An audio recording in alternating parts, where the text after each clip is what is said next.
You found the coolest place to be, the PlayStation collecting season. Come on, won't you stay with me? Welcome to the show. Gather round the boys and girls, collectors from around the world. Let's show the people what they need to know. Welcome to the show. Gonna talk to Jeff when we got the fans. Gonna put their knowledge to the test. Gonna laugh and memes, gonna live the dream. Gonna show you things you've never seen. Gonna sing the song to the break of dawn. Gonna rock this party all night long. So come on everybody, let me see you dance. Get yourself ready for one more chance. You found the coolest place to be, the PlayStation collecting season. Come on, won't you stay with me? Welcome to the show. Gather round the boys and girls, collectors from around the world. Let's show the people what they need to know. Welcome to the show. Welcome to the show. Welcome to the show. Welcome to the show.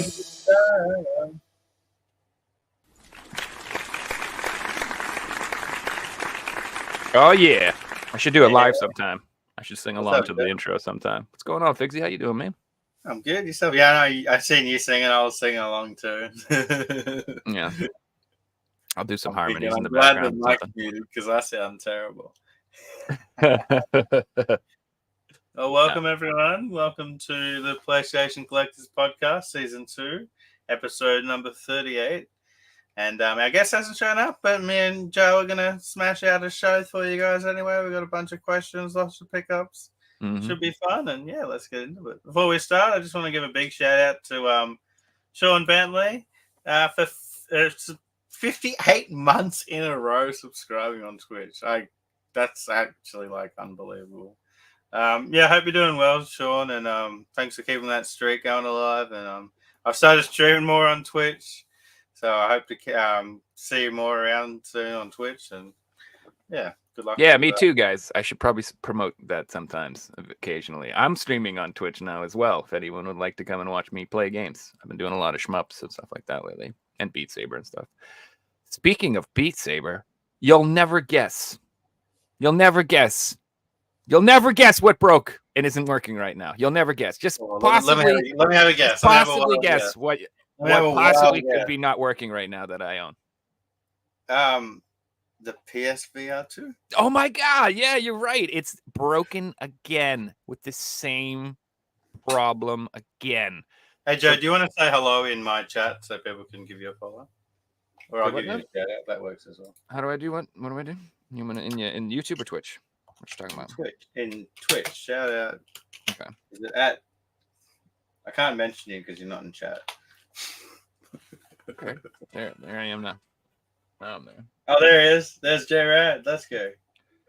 And I'll make you a modway here, so I don't forget to do that ever again. Oh, cool. Thanks, brother. Yeah, yeah. So anyway, yeah. So All right, so work starts at 9 a.m. tomorrow. no. I already have like an actual work starting at 8 a.m. I'm joking. What's up, Dr. Trouble? What's up, Castle? What's up, Banfi? Welcome everyone in. Yeah, appreciate y'all watching the cast. TJ, Castell, PM. Anyone else we missed? So anyway, so yeah, I get my PSVR 2 back, and it's the same thing. I don't know what's causing it, but it's not. It's some sort of software problem where I get my PS5 will crash, and I get this error message, and whenever that happens, it like nukes the headset, and it like screws up the headset and makes it so the headset will no longer power cycle. So like I dropped it, nothing's happening. I'm just sitting here and going to play the game, and all of a sudden it just will not turn on, and it just won't work over and over and over again. And so like it's just been driving me crazy. So I think I finally found what was causing the actual software problem, and like I went in and I rebuilt my entire PS5 database. I don't know if you know how to do that. You can go in and like rebuild it all. Yeah. So I did that, and then as soon as I did that, all of a sudden like there were like 12 games that were like just updated. So there was some sort of like software problem that was making it so my system wasn't updating correctly. And that's what was causing the error. And if you have your headset plugged in when it causes the error, it destroys your headset and it makes it so it doesn't work. So anyway, I'm going to ship my headset back to repair for, oh God, what is it? The fourth or fifth time? Fourth or fifth time. Now, right? It's either the fourth or the fifth one that I've had. Are you going to just ask for a refund at this point? Well, no, I'm going to try one more time because I think I might have actually fixed what was causing the damn software problem. Not that Sony was going to help me or figure it out or do anything to do anything, but I think I finally fixed what was causing the problem. So I'm going to try one more time and see if it works. And if it doesn't, dude, I'm done. But it's totally cooled me on collecting for the PSVR 2. I stopped. I have 5 games done. I think I'm going to sell my 5 games. I'm done. I am not collecting for PSVR 2. I'm just not doing that. And I'm certain that it's not just you. I'm sure Sony are oh shit, we've got 20, 30, 40, 50% of these getting returned. There's a problem here, Oh, I'm sure. Oh, yeah. If you go online in forums and stuff, there are people just posting the exact same problem that I'm having and no responses, no resolutions. Nobody knows how to fix it. Nobody. So yeah. Anyway, I'm pretty much moving beyond that. I've decided you're a big VR fan. So what's the plan? Are you going to go to PC VR gaming? Yeah, I'm just going to move to PC. So I'm going to be saving up my tax return. I'm going to be using. I can cash out my PTO at my job, so I'm going to cash out 40 hours of PTO. I'm going to use my tax return, and then I'm just going to save up some cash, and I'm going to throw probably $2,000 into the tower. I'm going to buy some new monitors. I'm going to get a really nice headset. I'm going to probably get a new camera, a new microphone. I'm going to upgrade all my stuff, but it's going to be $4,000 to get everything I want.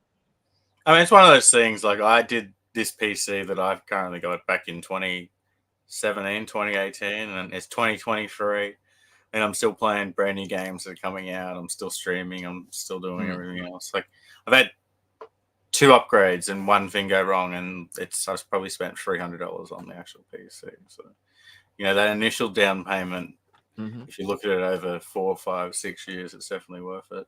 Sean just ordered a gaming PC yesterday. He hit me up for helps on specs for his son, and I hit Andy up because Andy's the man when it comes to that stuff, and he really is. Went through with what are the minimum requirements and what to get. So yeah, it sounded like the PC. It's going to be pretty awesome. So you'll have to let us know how it goes, Sean.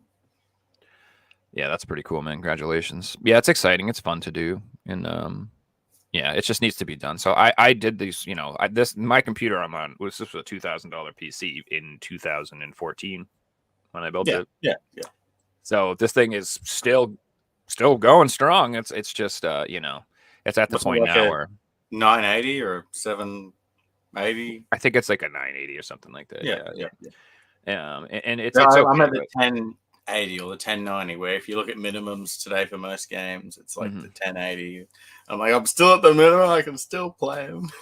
Yeah, I'm at the point now where when I install software, and it's your hardware is too old, sir.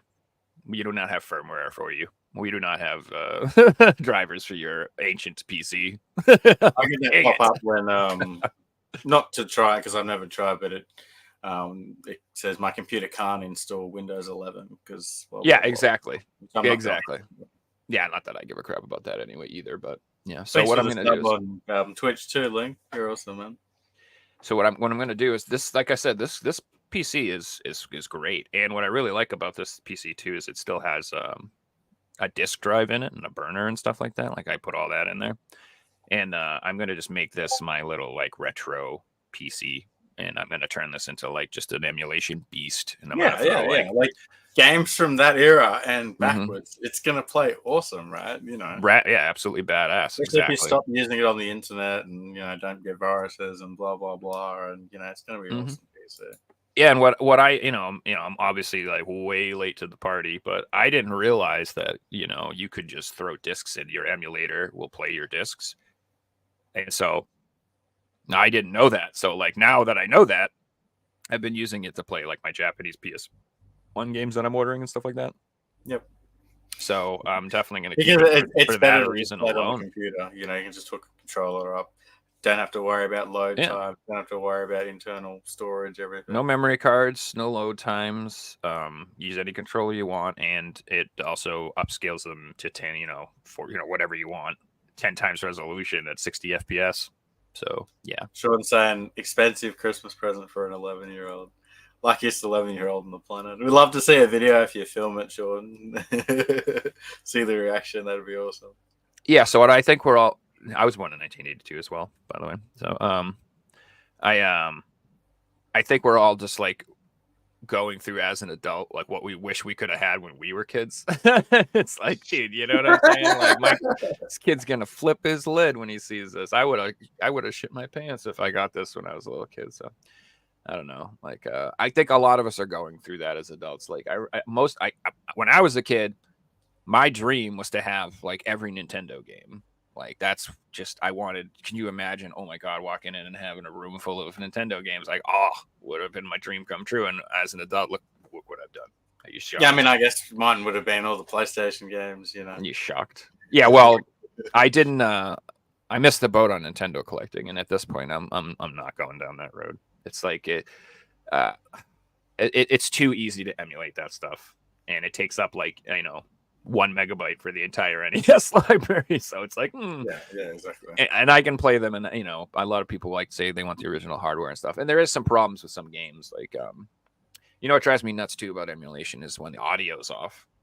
That's one of my biggest pet peeves. Is I'm a big audio guy. Like, I love music. I'm very audio sensitive, so I will notice if the audio is off.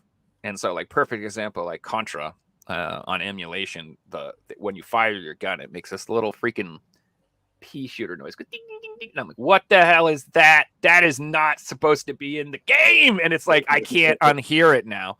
And so I have to mute that freaking game when I emulate it. I'm like, So like, I do see obviously why it's better to have, original hardware and nothing's screwed around. A CRT, the controller, I get it. But I also wanted to add, I just missed the boat. That we don't collect, NES, NES, N64. Like, I would have loved to collected that stuff, but I'm the type of person who I only want complete items. So it's like not just buying the cart, it's buying $1,000 box and a $500 manual. And like, to me, it's just not feasible. I have no desires to buy. N64 would have been the one for me because, I grew up around the PS1 and N64. But, I didn't want to just have N64 carts. Like, I don't want to just have PS1 discs. That's not a thing that I want to do. I want to have a complete game in the box, how it was. And, if I went back and collected that, I'd probably have a full set, but I'd probably have 300 games, not, 4,000 games. So, I went down a different road. No, I get that. And like collecting inbox Nintendo stuff is insane because, it's all cardboard, baby. I mean, that stuff's, it's hard to stand the test of time for sure. I just feel like, it's so funny to me because like I don't know any like loose disc collectors. I don't know anybody who just collects loose disc games. I know people who have some who buy loose discs. Yeah, and they people who want to play the game and look for the cheapest copy. They're the people who I'm selling to on eBay. I'm not selling to collectors. I'm selling to the one exception is people completing games. So they've got the case and the manual, and they're buying that to complete. Collectors aren't going and buying a disc. Collectors, if they're spending, especially for expensive games, like some of these games. So I would say the value because I bought a lot of PS1 games back 2 years ago now. It was $600, and I got 200 games plus like 100 loose discs. And I sold every single one. I sold all the loose discs. I only kept the complete stuff that was like perfect that I didn't own. So I probably kept like 10% of it, sold 90%.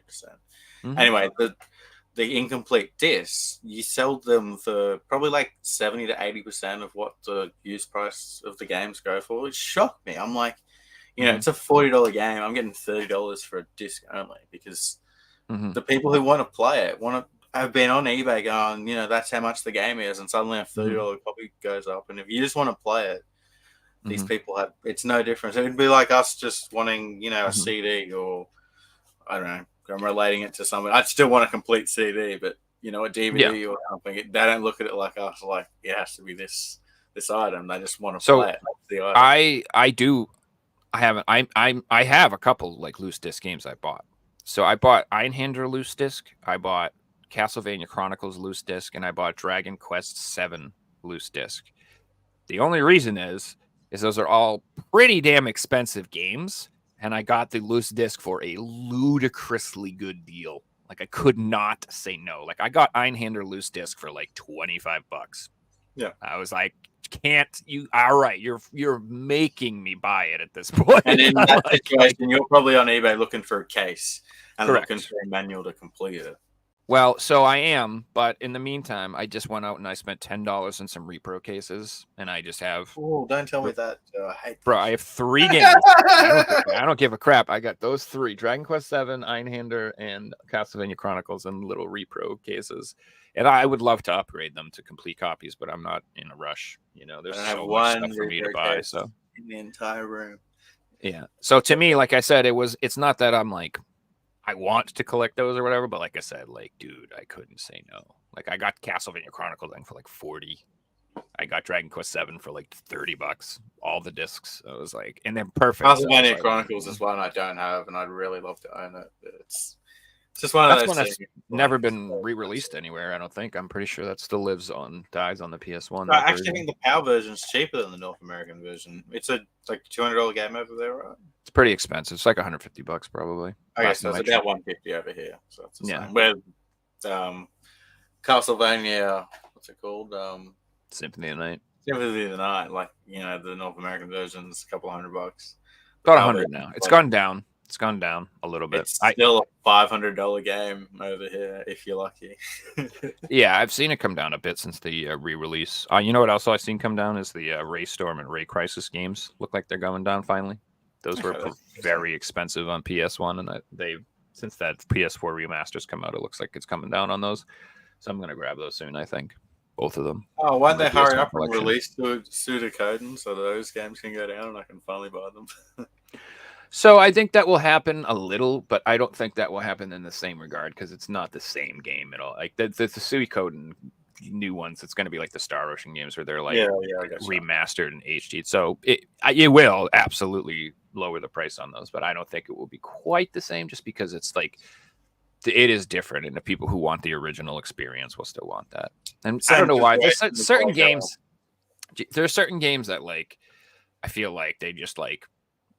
If you collect, it's like everybody wants these games. Well, I would assume Castlevania would be like that. Like absolutely, that's the one that I'm like PS1 collecting. It's like Metal Gear Solid, Castlevania. Yeah. It's like when you build a top 10, like what game should I have? These Resident are the games Evil, that most people want. Yeah, exactly. I mean Sudoku. Yeah, I meant Sudoku.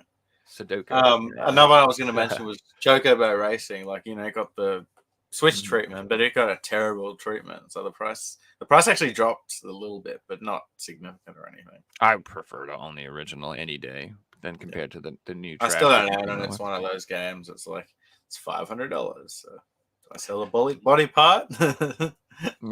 It's the new Chocobo Racing is basically like they charge you full price for a console game, and it's a freaking mobile game. Like it was literally designed like a mobile game, and like I'm just also they filled it with everything from the mobile game, including all the buy this, spend money to unlock this, blah blah. Any game that has like a coins to gems to conversion to this to that to like anything that's built that way, like I'm all set. Like I don't like any game that is arrogant enough to say, well, this is how I'm going to manage your time.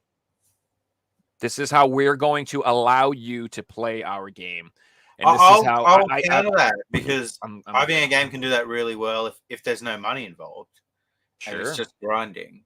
I think that can be done really well. But yeah, like Animal Crossing, money involved, that sort of stuff. It's completely out the window because guess what? It's going to be in favor of the money involved, and they're going to make it so you want to spend money, and it's not enjoyable. It's counteractive to playing games because you play games to have fun and enjoy yourself.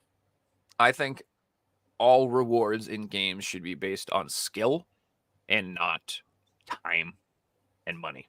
Time and money, no fun. Skill.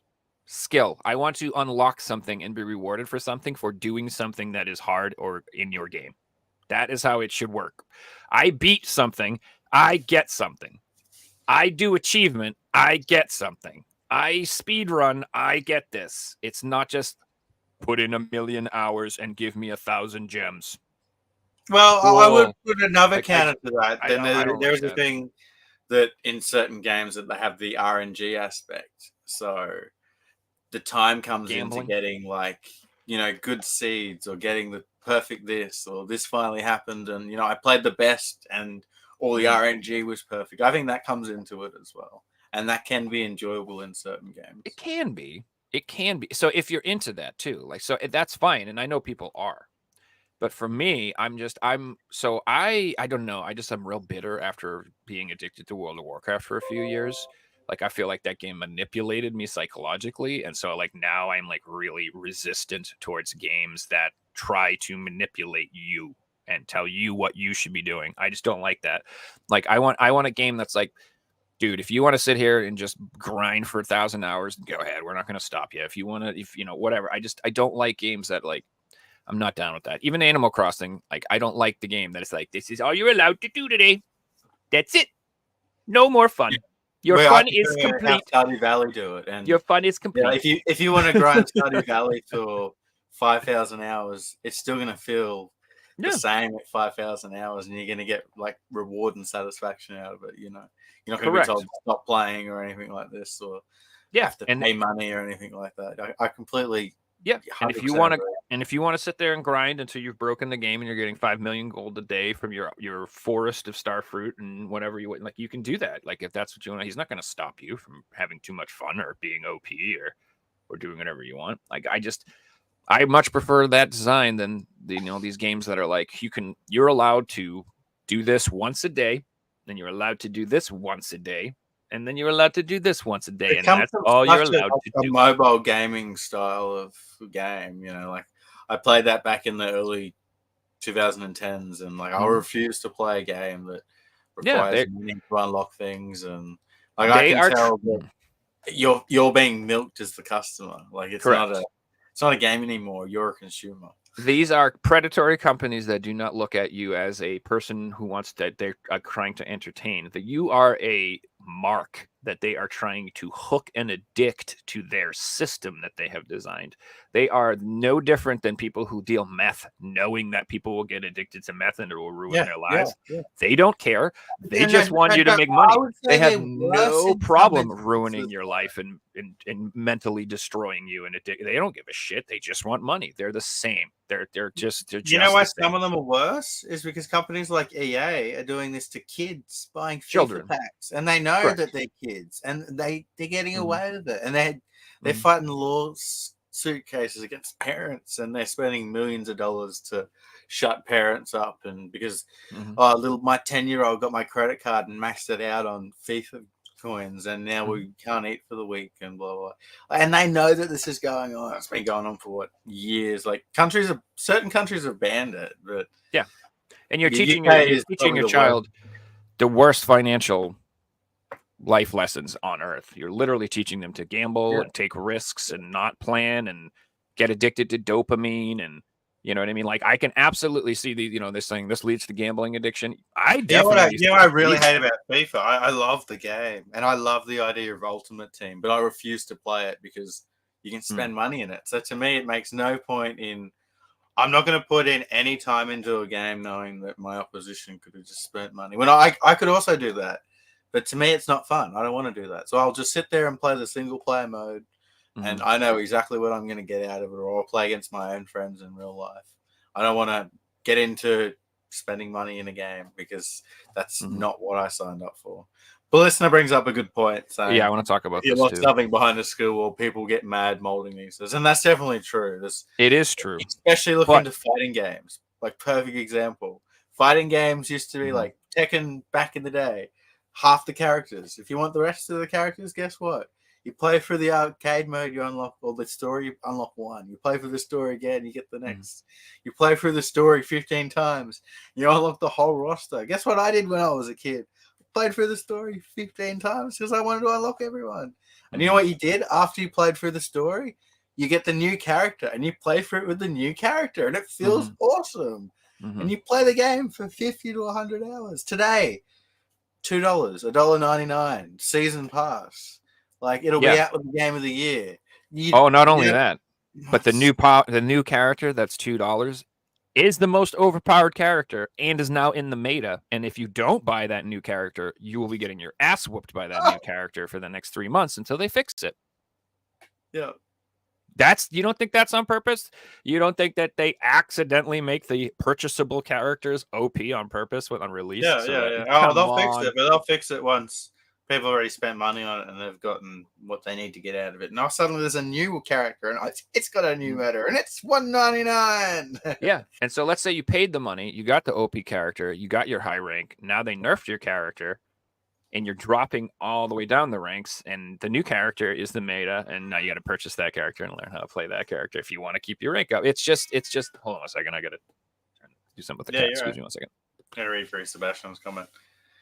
The way most countries' gambling rules are written allow for these practices to not count as gambling because the companies can claim that any outcome from the loot boxes has the exact same value. It's the same reason why Pokemon cards and other TSG are not considered gambling, even though they technically... Yeah, you're exactly right. Like, I mean, Pokemon card opening is gambling, like 100%. It's the same as...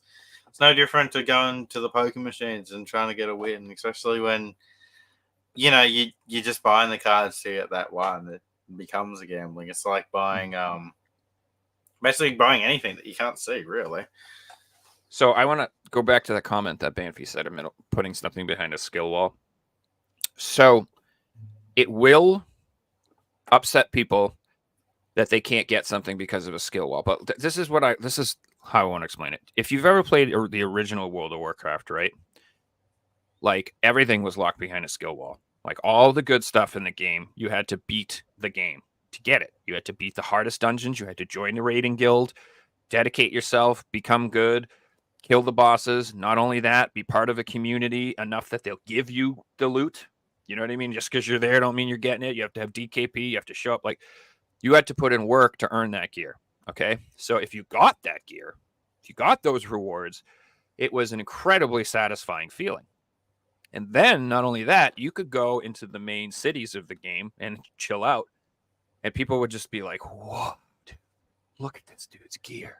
Look at the cojones on him. This guy is insane. Oh my God. And like, and so what ends up happening is those... And it's a social game. So, it would inspire these new players to be like, dude, I got to do this. Like, I got to get better. I got to join a guild. I got to start raiding. I got to making my potions. It would encourage people to get better and set up that standard. And so it was good for the whole game because people were like, well, only 10% of the people got to see the content. Yes, the 10% that deserved to got it. Everyone else had to try to work for it and strive for it or whatever.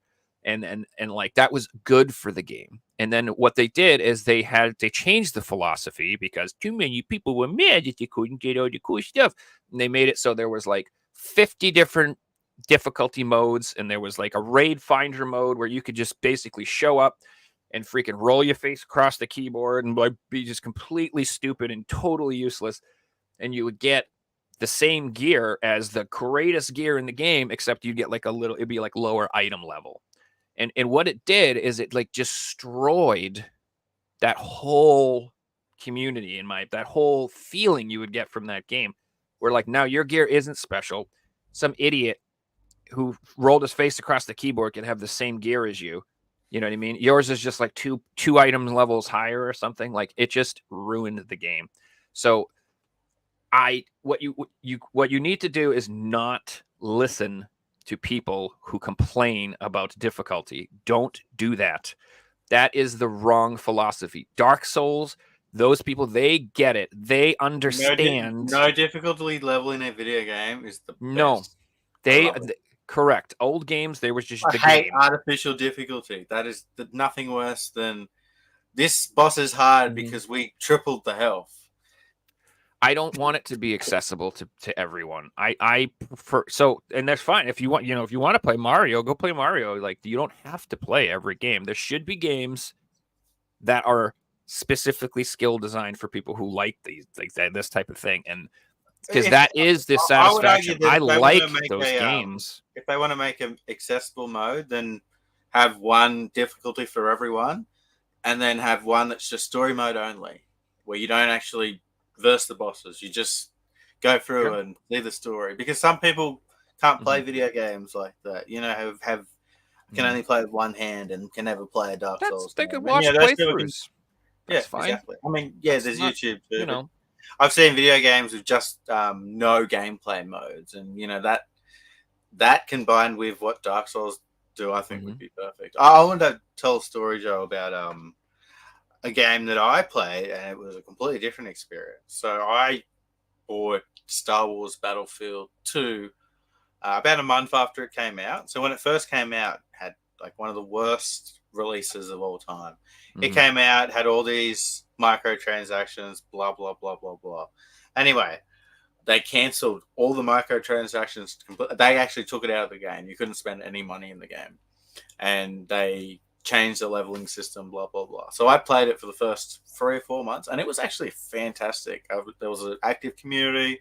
The leveling system was amazing. Like, it was a grind.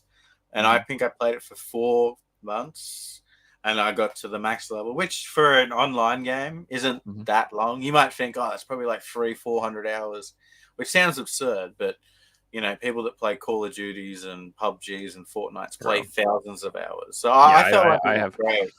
My time played on some games is horrific. Yeah. A couple hundred hours. I'm like, so that's you just got started. Yet unfortunately, because they released the game with microtransactions originally, not many people got into it. Not many people enjoyed it. Not many people got the platinum trophy. But yeah, I personally had a good experience of a game that initially had like an awful release, and because they took it out of the game, it became fun. So I think this is actually a good time period for gamers now, because I think the consequences of all the terrible business practices are finally starting to like be realized. Like I don't know. I can't speak for a lot. Like there's probably a whole younger generation who doesn't care, but like I completely avoid any game that has microtransactions that are any. I literally go out of my way to not play those games unless it's cosmetic. Cosmetic microtransactions are fine. Sure. If you want to spend $100 to make yourself look like bloody, you know, the queen, or I don't know, whatever you want to look like that's in the game, you do that. Correct. But if you're spending money and you get an advantage over me, then I'm not going to play the game. But also, at the same time, I want. So So Overwatch had like an interesting way of doing things. Do you remember like they used to do like seasonal events? I'm sure they still do, and they would have like a bunch of skins that were Halloween skins or Christmas skins. Yeah, or whatever most games have a similar system. Yeah. So they would do it. So if you wanted to, you could just buy them if you wanted to buy them. Or if you wanted to, during the event, you could grind and you could play and try to unlock them. And you got to play every day. And you got to do different challenges every day. Yeah, PUBG used to do the same thing. So if I don't like, so let's say you're like cosmetics, totally fine. But let's say the only way to get the cosmetics is to purchase them. There is no in-game avenue to attain them. Not okay with that. Don't like that. Don't want to play that game either. Done. Seriously, like if I can't get all the content from playing the game, I don't want to play your game. I'm not going to. I'm not going to. And some of those games have like it is very difficult to unlock these things. Like you got to play 30 days in a row and every day. Like some of them is 2 to 3 hours of grinding. But if you're an active player in the community, you get so rewarded out of doing that. And I got this skin, blah blah blah. You see people playing with the skin day one, and you know that they've paid for it. But you know when you unlock it after day 30, you get that satisfaction. Yeah, and let's say it's a 30-day event. You unlock 9 out of 10 skins. Buy your last one if you can't. Sure. Like I don't care. Like stuff like I would even probably do that if I had them all or whatever. But like I said, it has to be both. I just like I can't. I'm just like, especially games where you already have to pay for the damn game. I'm like, what the hell, dude? Like I've already paid. Unfortunately, the subscription-based model is here not for gaming. It's here for media, and I think it's here to stay. Like they've got it in. If you want to get into something seriously, guess what? You're paying $6.99 a month, or $2.99 a month, or $20 a year, or weekly fees, because these companies have all worked out they can do that. You want the best part of what they offer. I think it's going to be a mixture of the two. So like perfect example, like I don't pay for Sony's freaking stupid services that gives you retro games and all that. I don't pay for that shit. No. All I did is I went on and there's like a few games I wanted and I just bought them. And I have those games and I'm good. That's the way to do it. A streaming option or just a purchase option. But even with the purchase option, you have no ownership at all still at that point. Like literally all you have is access to their servers. That's what you've purchased. You have access to their servers tool that will allow you to until this date, watch and then this they content. don't want to hear about you. Yeah, and then unless if the company goes out of business, and if the company goes out of business, you've lost all of your content. If Sony just says like, we're not doing it anymore. Like you can't get it anymore. Like it's gone. And we all know that. Not just that. Physically, so if Xbox come along and say, "Hey, we want to buy this company," and you've put 1,000 hours on your Sony save, and suddenly you've got it digitally, and Xbox buy the company, well, guess what? You can't play it anymore. You got to go buy the physical copy. Screw that. Unless it's an online only game, and then you just can't play it full stop. Like, I also think that some things will do. Some games will have things where the game will actually transfer your save over. I know Rockstar, when Google Stadia services closed, they actually transferred everyone's save from Red Dead Redemption 2 over to PC, which was really awesome of them. There was one guy who committed like his whole channel was about Red Dead on the Stadia, and he had like his thousands of hours, and the whole community got behind, and Rockstar did it. That was pretty cool. No, yeah, I mean that's the sort of stuff that it just sucks, dude. Another thing that I think is that I really don't. So streaming it's going to be a lot like the music industry, where like these giant companies and these giant services, they big huge artists will find them profitable, but everyone else will make nothing, pennies off of their work and their art. And so what's going to happen like that in so many different ways. Look at the what's the place where people make games, and is it Unity? Yeah, and it's always been free. Now Unity are charging. Suddenly, small people are going to lose out on that. Like, it's so many different parts of the industries where small people are getting crushed today, and it's going to go in 10 years. We're not going to see games made by one person. Like a game like Stardew Valley won't exist anymore because someone like that won't be able to make it. Yeah, but this is why I don't think it will be all streaming. No, you won't be able to. So I think that you're going to see a lot less games for sure. And but I still think Steam is going to dominate. And that's another thing that I don't think that the Nintendo, Sony, and Microsoft are actually prepared for. If they want to enter the all digital space, Steam is going to crush them. I'm sorry. I am 100% not going to be building in a digital PlayStation Sony library or a digital. I'm not doing that. If I'm going to purchase anything digitally at this point, it's going to be on Steam. Do you want to know why? Steam's been doing it forever, and I already have a huge ecosystem of game collection on Steam. Yeah. So as soon as it's all digital, they're going to realize that they have eliminated what made them appealing in the market. That will no longer be. I don't care about having I'm not going to buy a PlayStation console once it's all digital. Why? I'm just going to be upgrading my PC. Once it's all digital, that's over. So like, I don't think they realize how bad of an idea it is. It's just not it's going to be terrible, dude, for them too. Like it's not going to be good. Like, they will solely be relying on IPs to get the sales. What else? And I don't give a crap about their IPs. You think you're going to draw me in with Spider-Man and Last of Us? You're wrong, dude. And it's going to come down to, like, put yourself in the price of a young person without money. Why would you buy that when you can buy a PC, when you can do things that you can't do on the console with a PC? It just doesn't make sense. Yeah, and the Steam you can play it on your PC, you can play it on your tablet, you can play it on your Steam Deck, you can play it on your phone, you can do remote play, you can get a Steam Link, you can do everything that they already have everything. And if you want to play Xbox games, it's got Game Pass. It's already got a third of the market. Mhm. It's already got the whole PC market. It's you're spot on. 100%. Yeah, and I mean, I'm just like, let's say Nintendo is an all digital console now. So what? I'm paying all this money just to have their handheld or to have their console hooked up to the TV. Why would I do that when I could just have it all on Steam? I know, like you said, first party games, maybe, but like eventually, I even feel like Mario Kart 9, or is it going to be Mario Kart 8 Super Deluxe Hyper Edition? I think they'll do DLC both. times 99,000.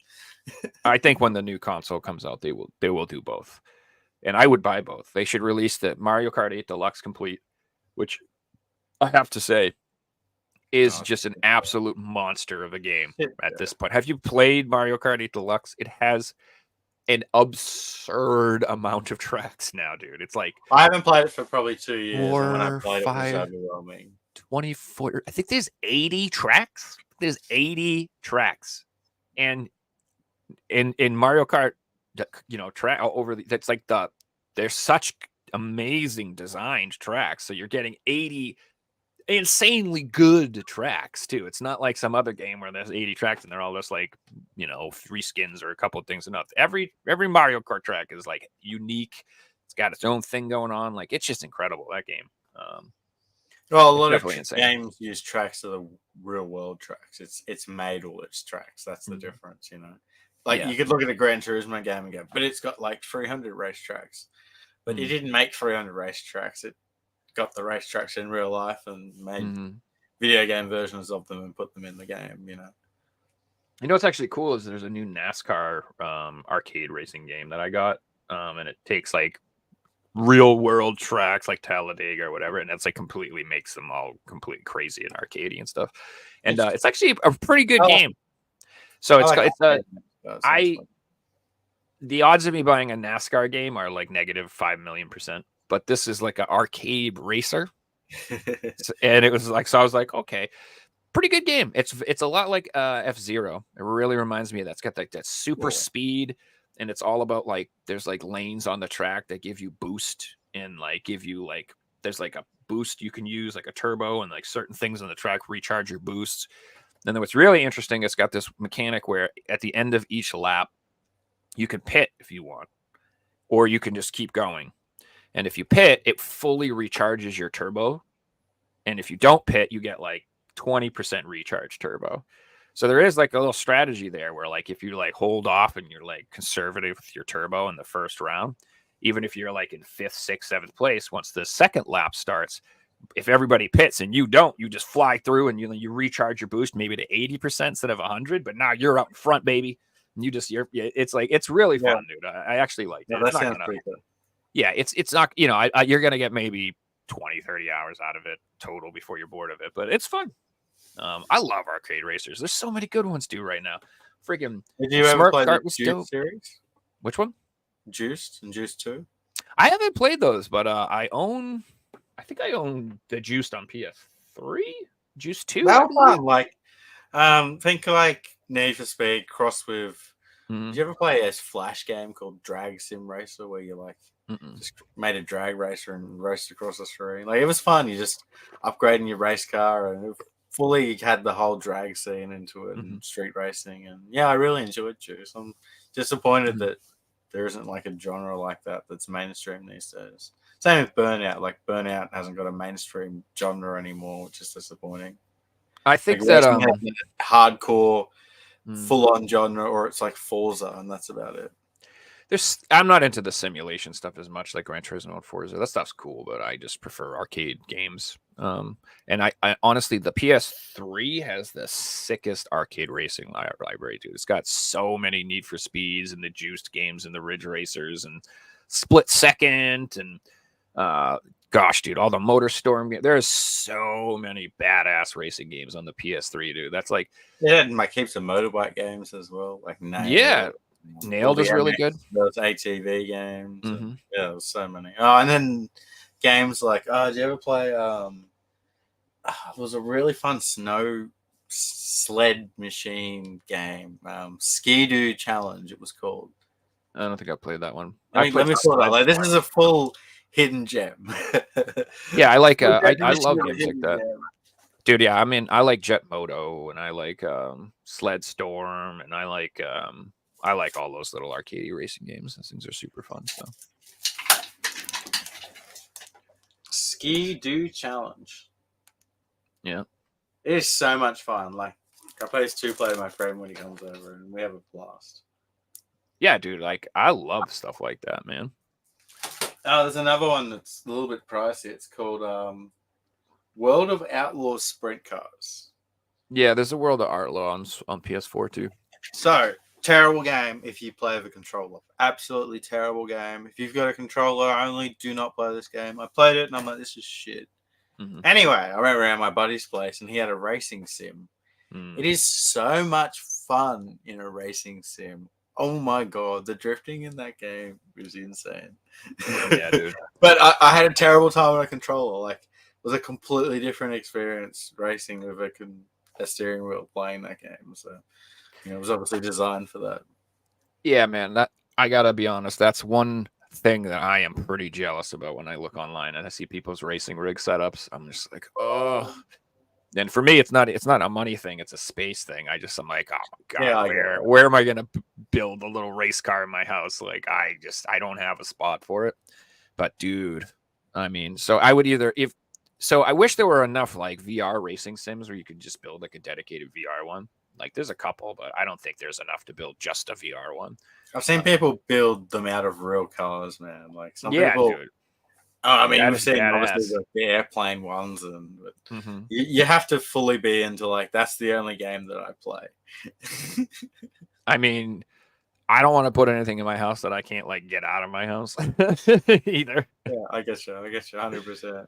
Um, Like I used to have one of the ones where it was just the controller and you had the pedals and maybe a gear stick. And yeah, but I that's what I want. What I want to do is I want to build like the ultra wide monitor setup one where you put the that huge curved monitor in front of you and then just get the rig. but then like how many hours are you going to put into races? That's my thing. Like I don't play races for that long. Like everything else, 20 hours or so? If you had them, but yeah, it's like why don't you go out and buy the fancy controller for all the like the Hatsune Miku type games that you play, etc. So, dude, I am going to do that someday. So I have like 4 or 5 PS4s, and like I plan on eventually like setting them up for specific things, and I'm going to at one point set up. I'm gonna get that $500 Hatsune Miku controller, the big ass, because it's basically a replica of the arcade controller. And I'm gonna set up a nice monitor, that controller on a nice stand, and a standalone PS4 with nothing but Hatsune Miku on it, and I'm just gonna have that there, and you can just go over and play that anytime. I think I might stream that game soon. But that's the thing, you have to really be into it, and you've thought about this for a long time to like go and purchase that. It's the same as buying a racing sim or a flight sim or anything like that. And dude, these things are expensive, man. Like when I worked at the pawn shop, I was regularly selling them on secondhand online for like $400 or $500, and the brand new price is only like $600. So people were even willing to, just save $100 to get a secondhand one because they really, really want one. And dude, that was those items like the VR. They were just you post them and they're sold. You post them on Monday and you've already shipped them out by Friday. It's crazy. Dude, it's a lot of fun. I would love to get one, like the ones with like the haptic seat. So ever seen those? They actually like vibrate and shake and shit. And the people that do it, where it's like insane, fun, and it replicates like what you're doing in the game, and the guy will be driving down a hill, and in real life he'll be like, yeah, that's what I'm saying. Like you shake it in the seat. And like they have the controllers that the steering wheels, a lot of them have that in it now. So like if you have a tight turn, you go off road, it will shake and like give you like a little like feedback and stuff like that. Man, that is just badass. So, and also I just feel like, I don't know, racing games are always cutting edge as far as technology and graphics go. They're always just like, anytime a new console comes out, like the first thing I'm checking out is racing games. I want to see how good do these cars look and how amazing does everything look. And like, dude, like you're right with graphics and everything. They're always looking amazing. Dude, those TTI Ride a Man games. Oh my god, bro! Like, I'm like, the first time I watched footage of that game, I'm like, is that real? Like I literally thought it was real. and once you actually like, this is on my phone. Once you blow it up and you're looking at it, you're like, okay, yeah, it's a game. I can definitely see that it's a game. But like from far away, when you're not paying attention, I'm like, that looks like a real house and real trees and real, like, that is amazing. Yeah, it's spot on. And what I just seen, is that person alive? Yeah. Hey, Joe, I wanted to bring up our topic of the night, and that's Black Friday. And in particular, do Black Friday sales still feel like they used to? And no. We'll start off by I think that's no. And, I've seen videos online of people going into stores in America, not Australia, and this is like this week, and they go to the Black Friday sale. This is a Target store, and it had the special, and then they pulled the Black Friday special off, and it was the same price usually. Yeah. So I 100% don't think the deals are as good at all. And like it's a perfect example. There was like tons of games on Amazon for Black Friday special, and all they were is like newer-ish games that have hit their first sale price. That's it. So you're seeing lots of $40 games for $30, $50 games for $35, $40, and that's a sale, but that's just a regular sale. If you pay attention to collecting these games and a new $40, $50 game comes out, if you just wait a month or two, you can get it for $30, $35, like easily, no problem. So there was a lot of games that were on Black Friday special that I completely passed over because I'm like, this is just a regular sale price. I guarantee you it'll be this price or cheaper around Christmas or right after Christmas. Like it will be cheaper than this price. So those are the ones that I don't be fooled. Now, some of them are legit Black Friday specials. Like I bought Hogwarts Legacy on the PS4 for $19.99. I don't think I'm going to find that for that price somewhere else later on. I don't. I think that'll be $30, $40 for a long time. So there, you have to be like picky, and you got to like kind of know the market and the value on games, and pay attention to what prices are on games to know what's even worth it.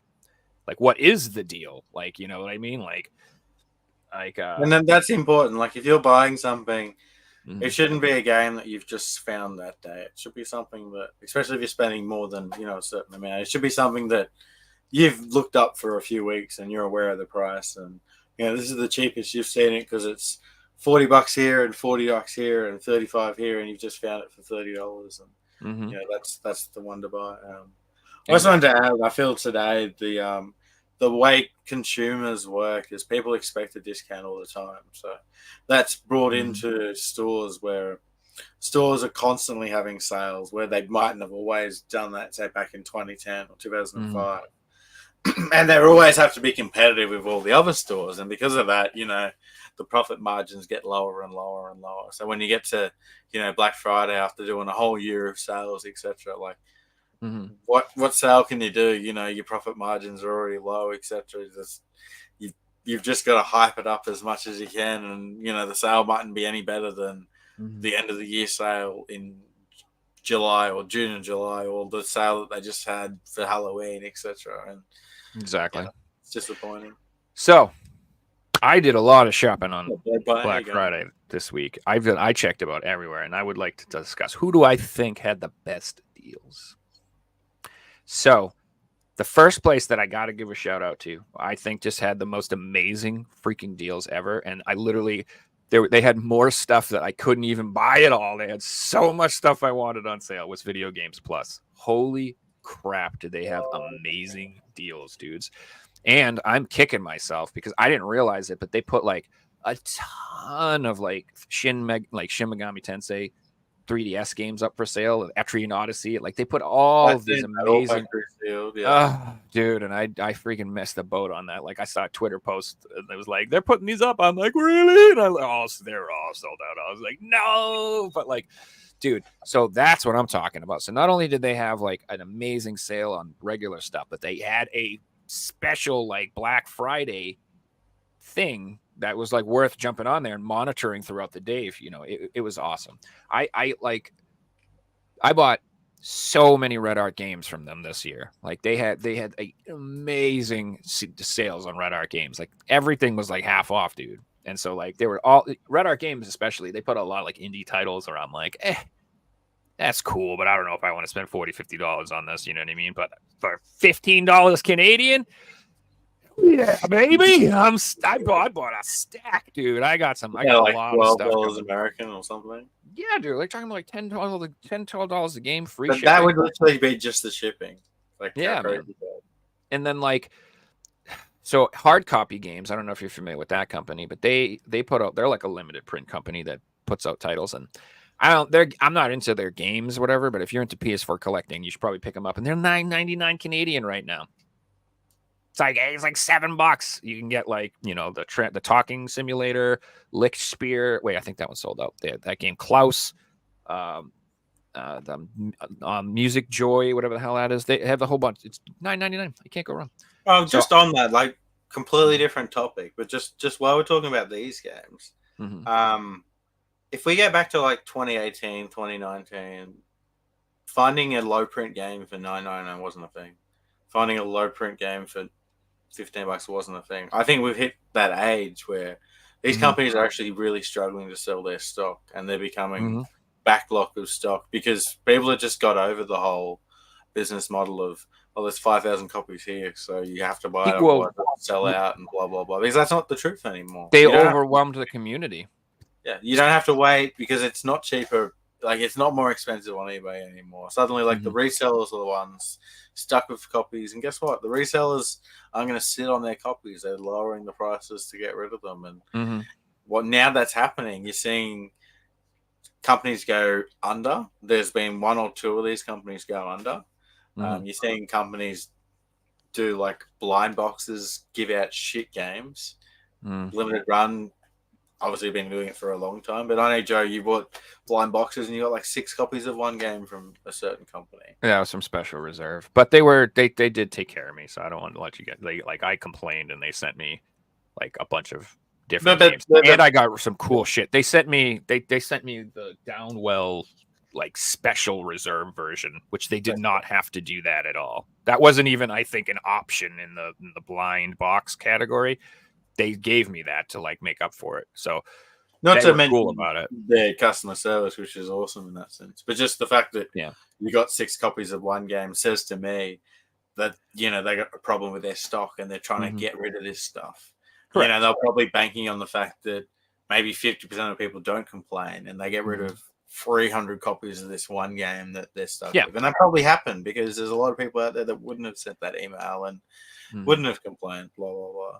But we're definitely seeing more sales through these companies. Like, we're seeing limited run games go on sale, and you're seeing games through all these companies go on sale now, which we never used to see. It's becoming like regular media stock.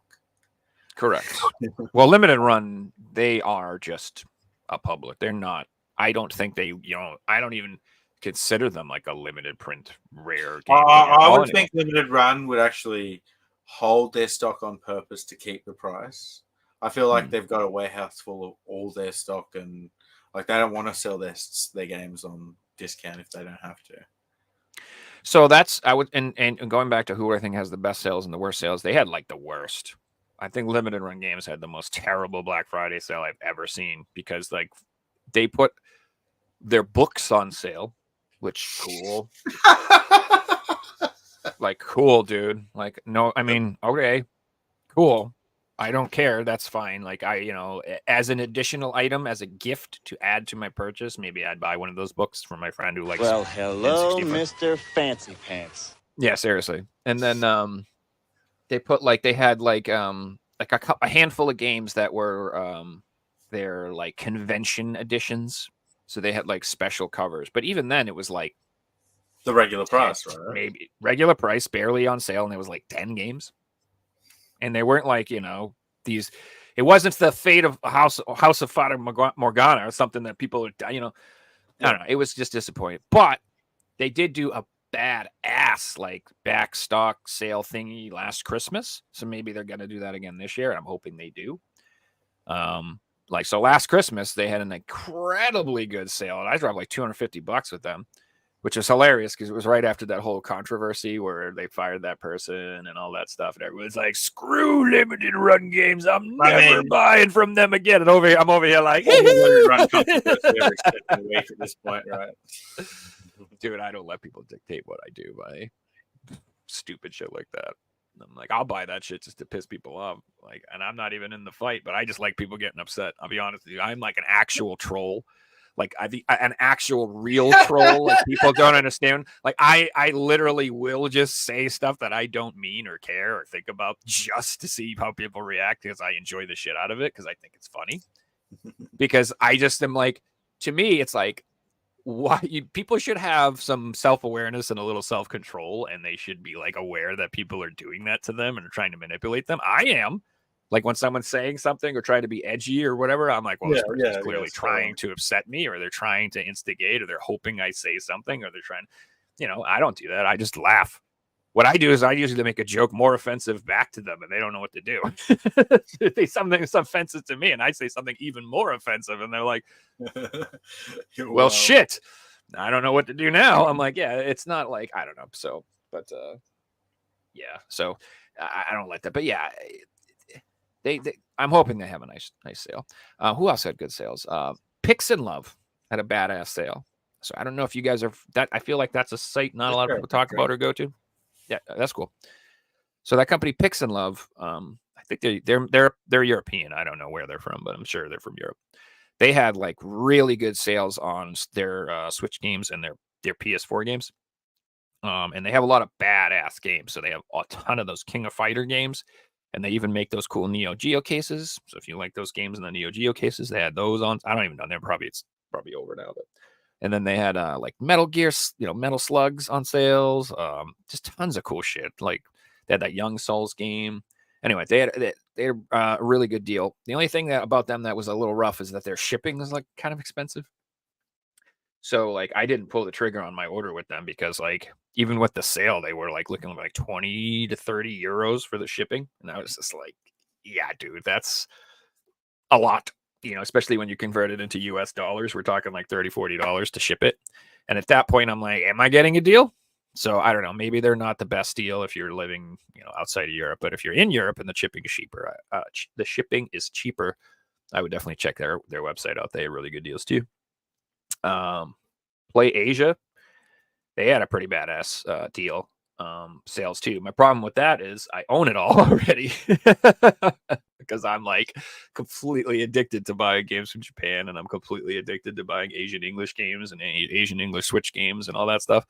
So they had this great sale, and I'm like, oh, own it. Damn it. I wish I paid that price. So that was actually more of a painful experience for me personally than like a pleasant one, because all I did was look up all these games that I already own and how cheap they are, and I'm like, no. So yeah, another thing I just want to gripe about, which has nothing to do with anything, but now that Figgsy's not here, I can just talk and no one can stop me. So they have these so I showed off the Zelda. Well, let me just grab it again. I'll show you. So Hori makes Joy-Cons. I hate regular Joy-Cons from Nintendo. I think they're shit. So I always get these Hori controllers, and they make these like special limited edition ones. And so, like for example, this is the the Tears of the Kingdom one. Really badass. Love it. I was able to go on Play Asia, order it off their website, and have it shipped to my home. And here it is. It's beautiful. I love it. So they just announced a Dragon Quest one of these, and it is fucking gorgeous, bro. It is so fucking awesome. It's like all like light teal. It's got the blue slimes all over. I want it more than life itself, but you can't get it. It's like for Japan only. It's one of those stupid freaking things. Can so you go on their website like a mailing service address and buy it that way? So you've told me about that. I need to look into that because I don't know. Message Clean, who comes on the show, because he does that. Like I know about it, but I've only done it in Korea before. I've never done it in Japan. Yeah, I just want to add, you brought up Play Asia. Dude, I've seen brand new PS4 games for $2. Yeah, man. Like they had $2. What the fuck? Dude, they had God. Oh yeah, Video Games Plus had Supermarket Shriek. Actually, I don't know what that is. Like some stupid supermarket game for $4.99 Canadian. Oh, this is that's like $2. $2, like a decent game that I bought for the collection for like 40. Oh yeah, that's so, dude. The one game that's driving me. I was talking about this earlier. This is getting Tandem on the PS4, and it's like this weird, like horror-y puzzle game. Kind of gives me like Nightmare Before Christmas vibes, Little Nightmares. It's got like that weird art style or whatever. And like when I saw this game, I'm like, oh, this will be like a rare game in the future. I don't feel like this will fly under the radar. So I bought it for like 40 or 50 bucks, dude. Like I bought that for it. And like it was on sale over at VGP for $9.99 Canadian. I was like, ow, dude. I'm like, ow. I should. But honestly, like I almost thought about buying like 10 of them because I do still like believe that game will be like kind of collectible in the future. But I don't know. It's like it is really, really hard to speculate on PS4. I feel like if it's already demanding a decent price, maybe that's a good indicator. But even then, we're still in the reprint world, so like you never know what's gonna get like the reprint treatment. And like one of our viewers brought up tough, a really man. good point in one of the comment sections that I wanted to discuss, and it's true with the PS4. Like PS4 is unlike any system I've ever seen. Like collecting for the PS4 at the start of the PS4 library, if you look at the first 3 or 4 years, the majority of the expensive games all come from there because people were collecting PS4 like it was any other system. I got to buy the expensive games because these are the ones to get now. These are the rare games to get now. Godzilla, perfect example. Came out the year the PS4 came out. Rare game as soon as it comes out. It's the one game that all big PS4 collectors have got it. They've all forked out $200-$300. You go on eBay, there's 10 copies selling every single week for $200-$300. But you go towards 2019, 2020, 2021, 22, 23, these guys who started collecting full sets have slowly slowed down. Like I was a full set PS4 collector back in 2016, 17. Everybody was. Until 50 games into my full limited run set where I'm like, I can't do this anymore. Like I can't keep up. And I gave up. I know. Look at Suzanne in the UK, like she was collecting a full PS4 set. Like PS Commander was collecting a full PS4 set. I know there's still people in North America going for a full North American PS4 sets, and that's insane. And shout out to Jason if you're watching, who's doing it sealed. Hell yeah! But I know for a fact Jason doesn't want to keep buying limited run games anymore. He's sick of it. Like he's just doing it because he's 600 in and what's up at this point, which I completely agree with him. But limited run, no, he's doing it too.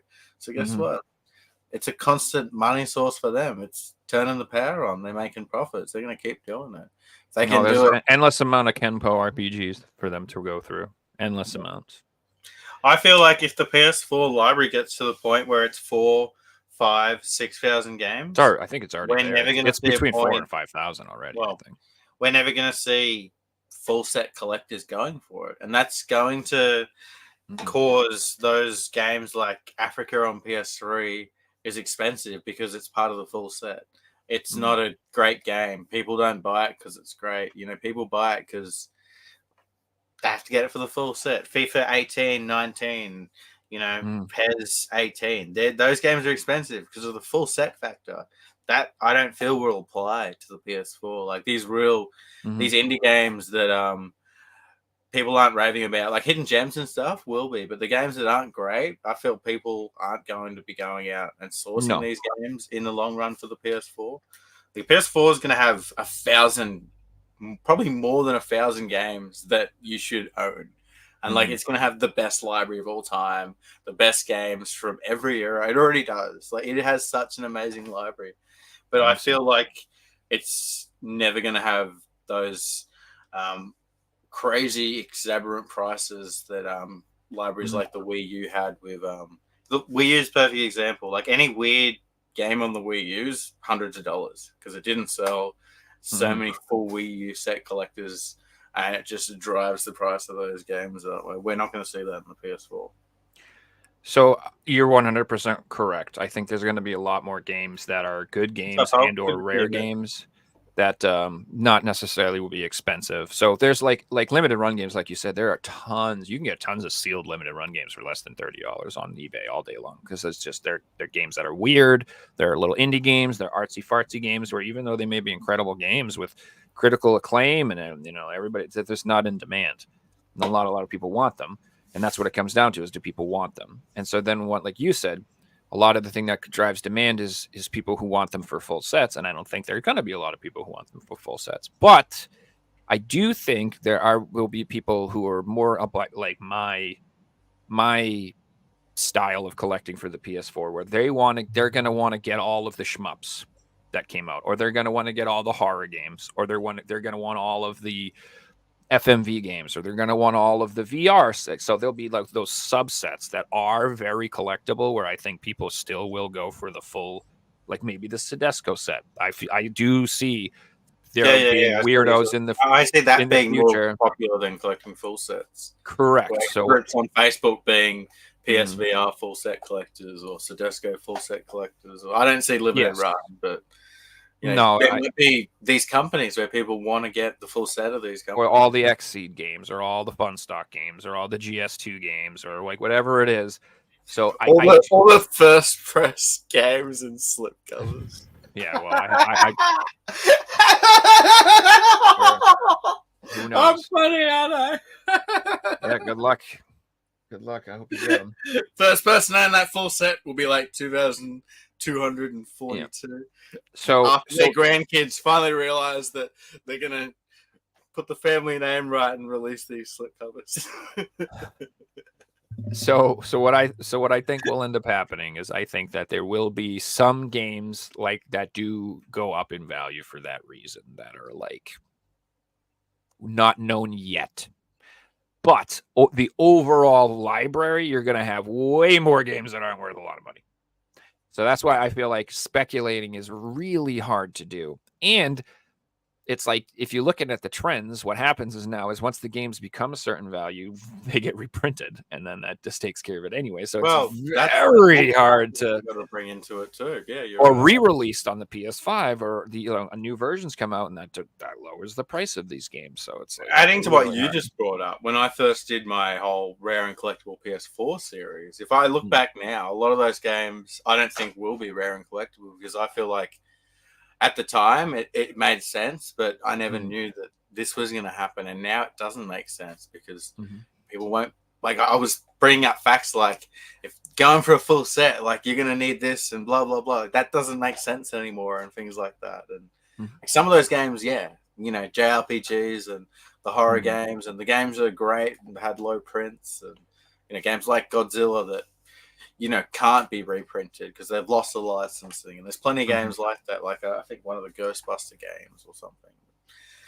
Plenty of the games that had the whole, like, it got one copy at GameStop or one copy at EB Games. It's an indie game that no one's heard of, that, no one's raving about. That isn't a bad game, but it's not a good game. I don't feel like they're going to be the ones to shoot up in price. Where in the past I did, and I talked about them being, you should pick this up. Well, here's the thing. So my plan is to collect all the ones that I think will do that, and then just spam the hell out of social media until I inflate the marketplace on those games, therefore fulfilling my own prophecy.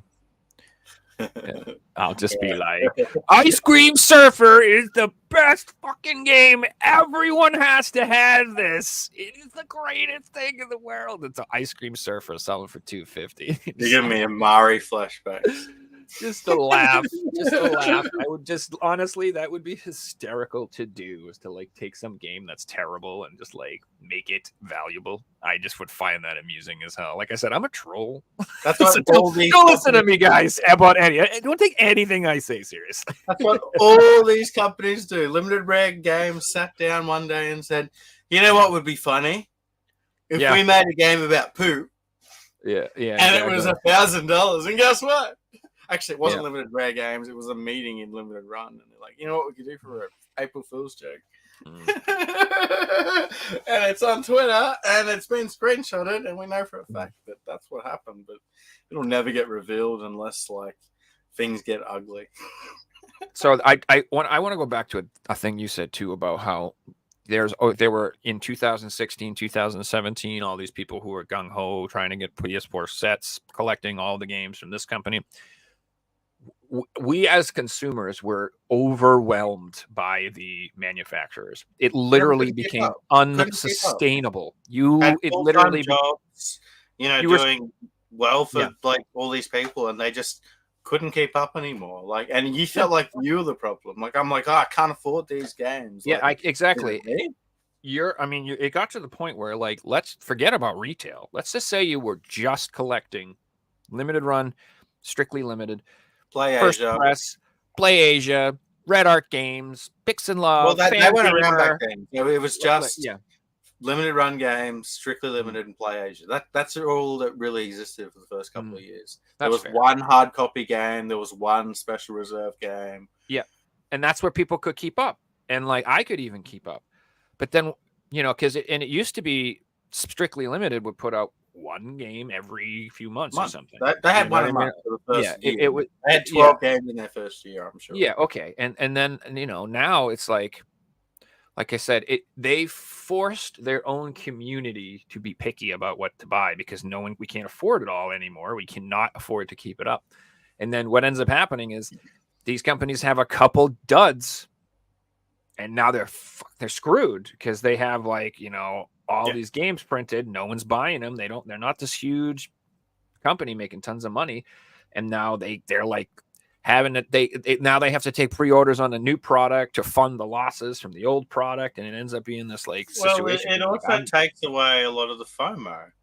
If you suddenly can't keep up anymore, you have less and less. You just FOMO, give up.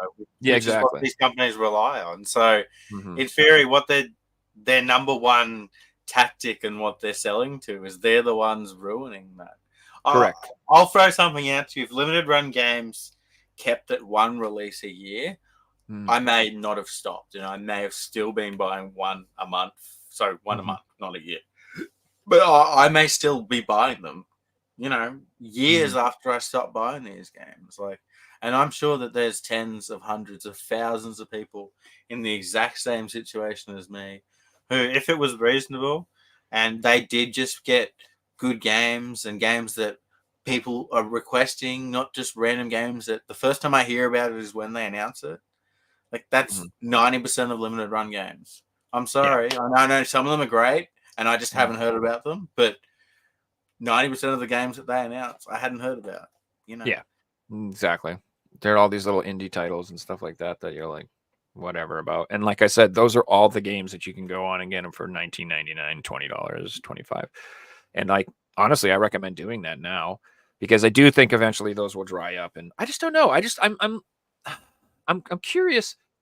I used to think I'll throw something at you, Joe. So, I'm selling a lot of my limited run and strictly limited and Play Asia. I listed them on eBay almost 2 months ago. I haven't sold one, which for eBay is really weird because I list them the same as all my other listings, competitive to the consumer. It's the cheapest, arguably the cheapest price on there with the coupons I have, etc. Blah blah blah. I haven't sold a single one, which to me says you have to sell it under market value, which says the demand isn't there. I'm selling common PS4 games, can't keep up. I'm selling them like, should I have sold that more expensive? Like I've listed baseball games and it's selling in like 24 hours. In my head, I'm like, did I list it too cheap?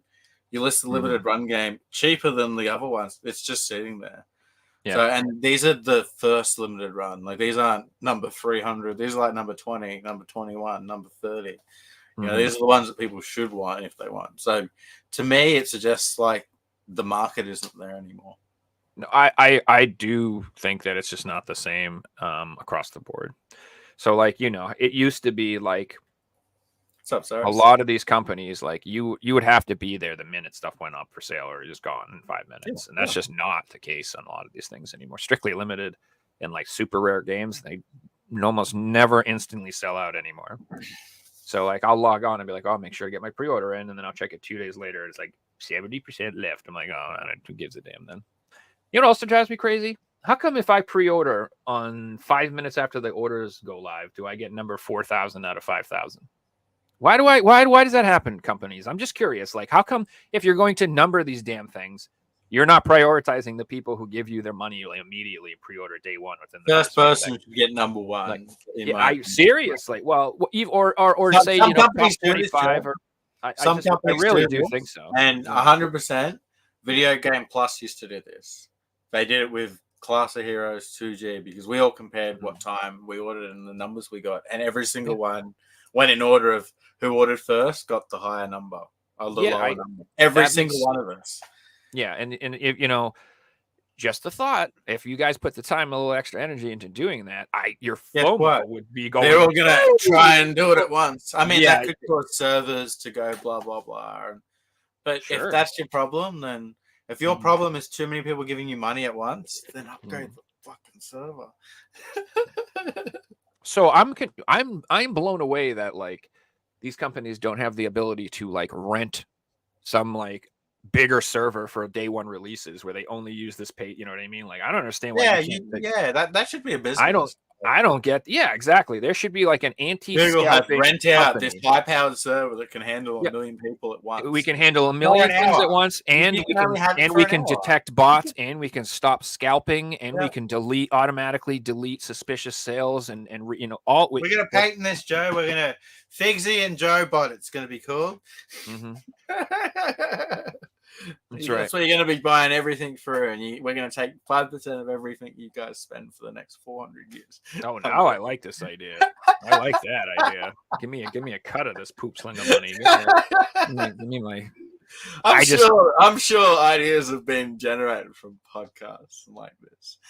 I hope so. I hope everybody's listening, and also I hope that I get free shit for my troubles. So if any of you guys out there like my ideas and you make money, you should send me free stuff. Said there are probably only a few dozen people left who actually buy every single limited run release, and I guarantee every single one of those people would be in a financial situation where it's less than 1% of their income, or less than. You know, it's not significant to them. It hasn't affected their lives in a way. They can buy 100 of them. It's not going to affect them because it's just, you know, who else is spending?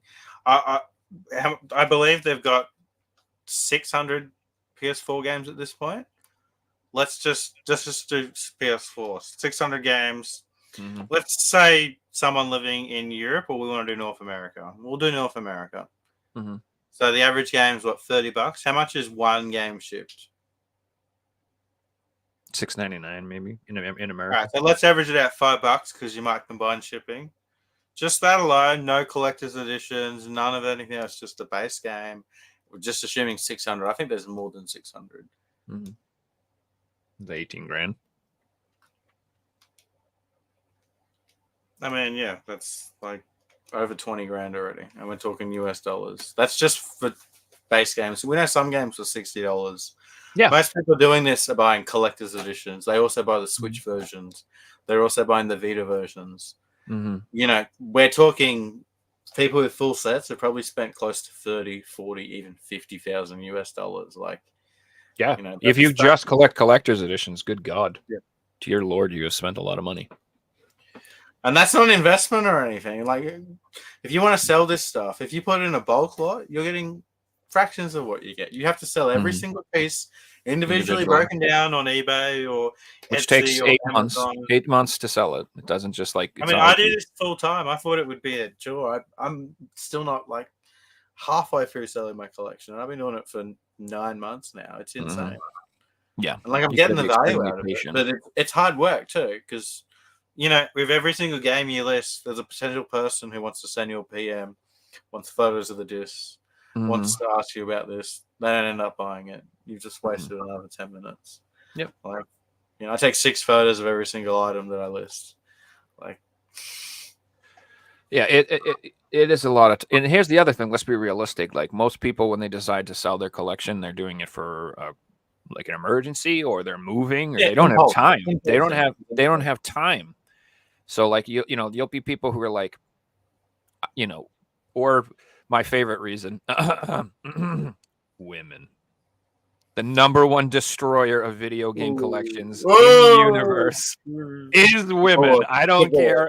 I can't tell you how many people I have seen who are either getting divorced, or their wife is like, it's either me or the game room, baby. And honestly, that's probably the dude's fault.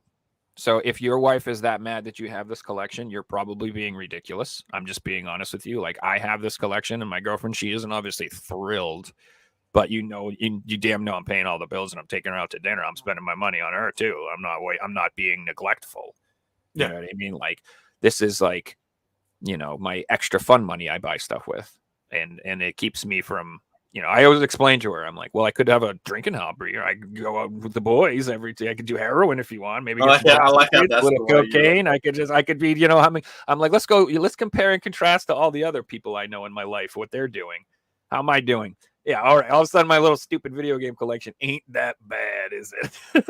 Like, let's talk about your cousin. And if you let's talk about if you ever got in the thought in your head of selling it, for a fact that if you want to do that, you probably got to stop working and sell video games for a year. Because that's realistically the only way you can get value out of it. Like, for a fact it's going to be worth more money than, it's going to be worth doing for a fact.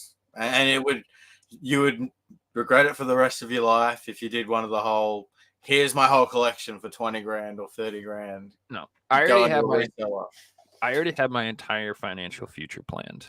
This is how I'm going to do it. Let me go full screen for this. This is important. Okay.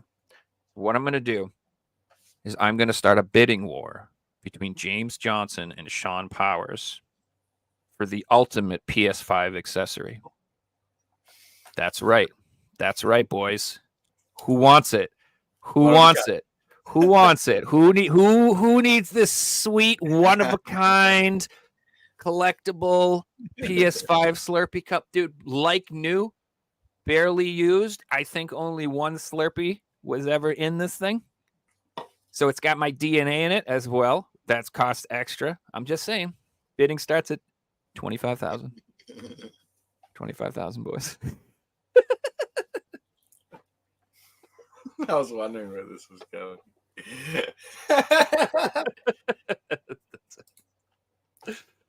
I got nothing. Well, this brings up a good point. It says unless you're going for a full set, the difference between number 30 limited run and number 220, there's no difference. And it's like, it's a great point. Unless a game's like Firewatch or, 1 through 10, maybe. You want to get the possibly 1 through 10. But unless a game has that, number 1, obviously. But, unless it's a popular game that people want, it's not going to be anything special. It's probably going to be cheaper than what you paid for it, which most people buying limited run, including myself, assume that I'm buying these games are always going to be worth more than I paid for it because of the way they're sold. And it's sold out. It must be worth more. Well, no, that's not how it's working because there's now so many of them that, 2,000 games of this copy. But guess what? There's probably like 10 million limited run games out there. It's not a low print item anymore. Like, there's so many of these fucking things. It's not rare to find limited run games in a shop. It used to be. It's it's overwhelming. So you made such a good point earlier, like about how the Wii U games are worth a lot, and like that the N64, like these libraries of games that are 500 or less, let's say, or even 1,000 or less. Your mind can be like, okay, I can accomplish this. This is actually possible. So I feel like that's a lot more appealing to collect. When you say, like you said, like there's 5,000 games in the collection, it's like, no, dude, that's just not going to happen. Or even if you're like, there are 600 limited run games to collect. Just that alone, you're like, I don't know, man. And are all 600 of these games good? No. So it's like, damn. So like, that's why I'm not a full set collector. Because I cannot fork over tons of cash for bad games. Well, full set collecting's fun. Like I had so much fun doing it. So many people did, and I feel like limited run they were owned by collectors, and they knew that these guys girls were having fun in the community. Like not so much PS3 or Wii U, 100%.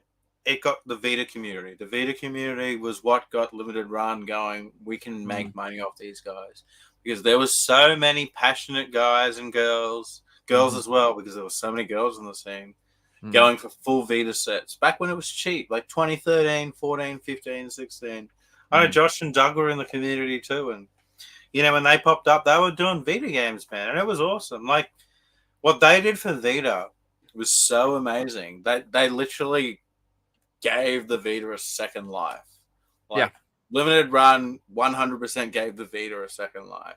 But unfortunately, what they're doing for the PS4 is that they're ruining collecting. And it's not just them; it's the business model that look how much money these guys are making. There's now 10 limited runs, and that means there's 10 times as many games out there, on top of all the retail games, on top of all the exclusives that everyone's putting out, on top of it being an easy console to develop for, on top of it only requiring 1,000 copies, on top of it, PS4 games are cheap to make compared to Switch games. So it just has all these things going for it, as well as there's more games than ever. There's so many small studios trying to get their name out there. There's so many games on PS4 because they've made it so easy, and it's ruined full set collecting. Like, I don't see anyone having a worldwide PS4 set. A worldwide? You need more than just one room. You need 3 or 4 dedicated rooms for that. It will be a collection of people who do it for a museum. I guarantee the first person to have a full PS4 set will be a community-based thing. You know, it'll be blah blah blah. It's not going to be one guy in a house, because we've already seen how one of my best friends was doing it. Man, he had 2 rooms of his house full of PS4 games. And one thing to bring up: no one just goes for full sets of every game. You buy the collector's edition, you buy the steelbook, you buy the slipcover. You know how buy much all the versions. room the PS4 ones take up? It is so absurd.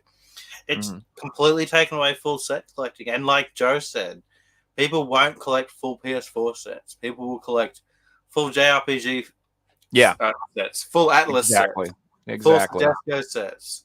Or they will just be like, Koei Tecmo sets. They might all have the a anime full games. Set, a full Vita set. All the Dragon Ball games and stuff, There's so many games on the PS4. I'm just going to buy all the games I want. Like, I'm at that point now where my PS4 collection is just going to be curated. It's not going to be any collections that I want, because I feel like they're all absurd. I'm selling Tedesco titles that I've got no interest in, because even some of those games... I've thought about it, man. I've thought about it. I have like the full Tedesco set. I love them, but they got shit games. Like, let's be honest, some of their games are crap. And I've got... Are you saying Pharaoh on the PS4 is not a masterpiece, sir? I don't even think it works. I think the game's broken. I don't even think. Maybe it works. I don't anymore, because I've put them on eBay. I had so many games that the server's already closed. Yeah. Like, why am I holding a game? And dude, Evolve. I believe the servers are closed in Evolve. I had the regular version, the slipcover, the Australian exclusive boxed limited edition. Like, it just doesn't make sense to own all these things. Go back to the PS3. Go back to the PS2, PS1. There's one version of these things. I guess PS3 had a lot, but like, you go back to the PS1 days, it's just the game. It was rare you got a collector's edition. You know what melts my brain is the Dead by Daylight Nightmare Edition that sells for like $100 to $150. Why are you guys buying that for $100? That's going to get shut off. You're not going to be able to play that game in 10 years. I am very confused. Is it so that you have the Stranger Things DLC on the disc so you can't play it in 10 years? I don't understand that. If someone could please explain that one to me, I understand it's rare. I understand why people want it now, and I understand it has extra content that you can't get on the store or whatever. It's got like some sort of DLC that is like delisted from the store, but it's going to get shut off, correct? Like, am I crazy? Am I right? Like, all game is getting shut off. So that $150 purchase at one point will be worth 10 cents. It'll be just Skyhawk, on that, Joe. There's not just that. Starhawk or whatever. Any game that requires a day one patch, once the servers are down, they're in the same boat. If you've got a collector's edition that has a day one patch and PS4 one day shut the servers down, which will happen because we're in a world that they don't keep old things alive. Guess unless like fans, the community has to. That's the only thing that. Yeah. You're relying on people being good out of their hearts to. Yeah, and I imagine then because if it does go down, majority of people will shut on it and the price will go down. So that's I don't know, and I don't know if this will ever be legal, but maybe. So you know how there's ROM sites where people just the community comes together, they take the files, they download it. Do you think someday there will be an online community that's like, come to here and we'll get you the updated patch version for this game, and you'll be able to download it on a USB and stick it in your PS4 and update your file or something. Do you think that's possible, or do you think you'd that like to think so? But Sony is just gonna like not allow it, or like Nintendo won't allow it? Nintendo could come along and freaking sue ridiculous. them, and it's just all gone. Like that's happened with Nintendo in the past. With which is so annoying because they won't offer it. That's what's so annoying. It's like it's not like they're like, well, we'll sell you your updated files for $1, but we don't want you to steal them. No, they're actively pushing you to just get can't. rid of it. You just can't update your shit, and we're not going to let you. Like I don't understand that. So I'm hoping that maybe that's the case. Maybe they're like the community will find a way to preserve it because there's so many of us in the community that are passionate about that stuff. Like but then, the guest we had on a couple of weeks ago, where the Switch project he's doing, and they're tracking Switch games the day they come out. And it keeps people doing it, and it's full set collectors, and it's people that care about this, and they're doing it today. And if a game isn't working, they're emailing the company, and they're demanding action. This wasn't happening back in the day, and because it wasn't happening for so long, they've been getting away with it for so long. It's happened so much. So like, Switch community and Switch collecting will be awesome because of people like that. We get people like Cyrus and. People that are pushing for. It's almost like just doing the fair thing, doing the right thing. Yeah, and this is exactly my point. Where I was like, I think this is going to be a good time for preservation and fans. I think right now you're about to see companies like take a big step back and reevaluate everything that they're doing, because for years, all of these companies have just taken for granted that people are going to support them and give them money. But now it is so entertainment in general is so oversaturated. People can read books, watch YouTube, make Twitch, do this. There's just a million options for people to entertain themselves. Lots of them are free. For instance, you're watching this show right now. No one's being charged. Like, you can be entertained for free. So it is not a given. To continue watching the podcast, please pay $4.99. Yeah, exactly. Hey, Joe, we are an hour and a half in. We haven't got a quiz today. However, we have got a quiz for chat. All right. So let's get chat's question on. We do have a quiz, but Andy didn't show up, unfortunately. He had personal relations to deal with, so we gonna I believe he said what did he say, giant hemorrhoids and explosive diarrhea? I believe that's what he said, right? He ate some bad clams. I was watching. I do too. I'll be right back. All right, so let me just pull up the answer.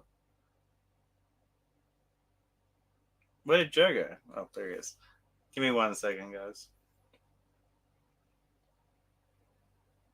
If anyone in chat who's active wants to jump in for the quiz and short notice, feel free. I will post the link in chat. Perhaps to be someone who regularly participates, but I know a lot of you guys are active.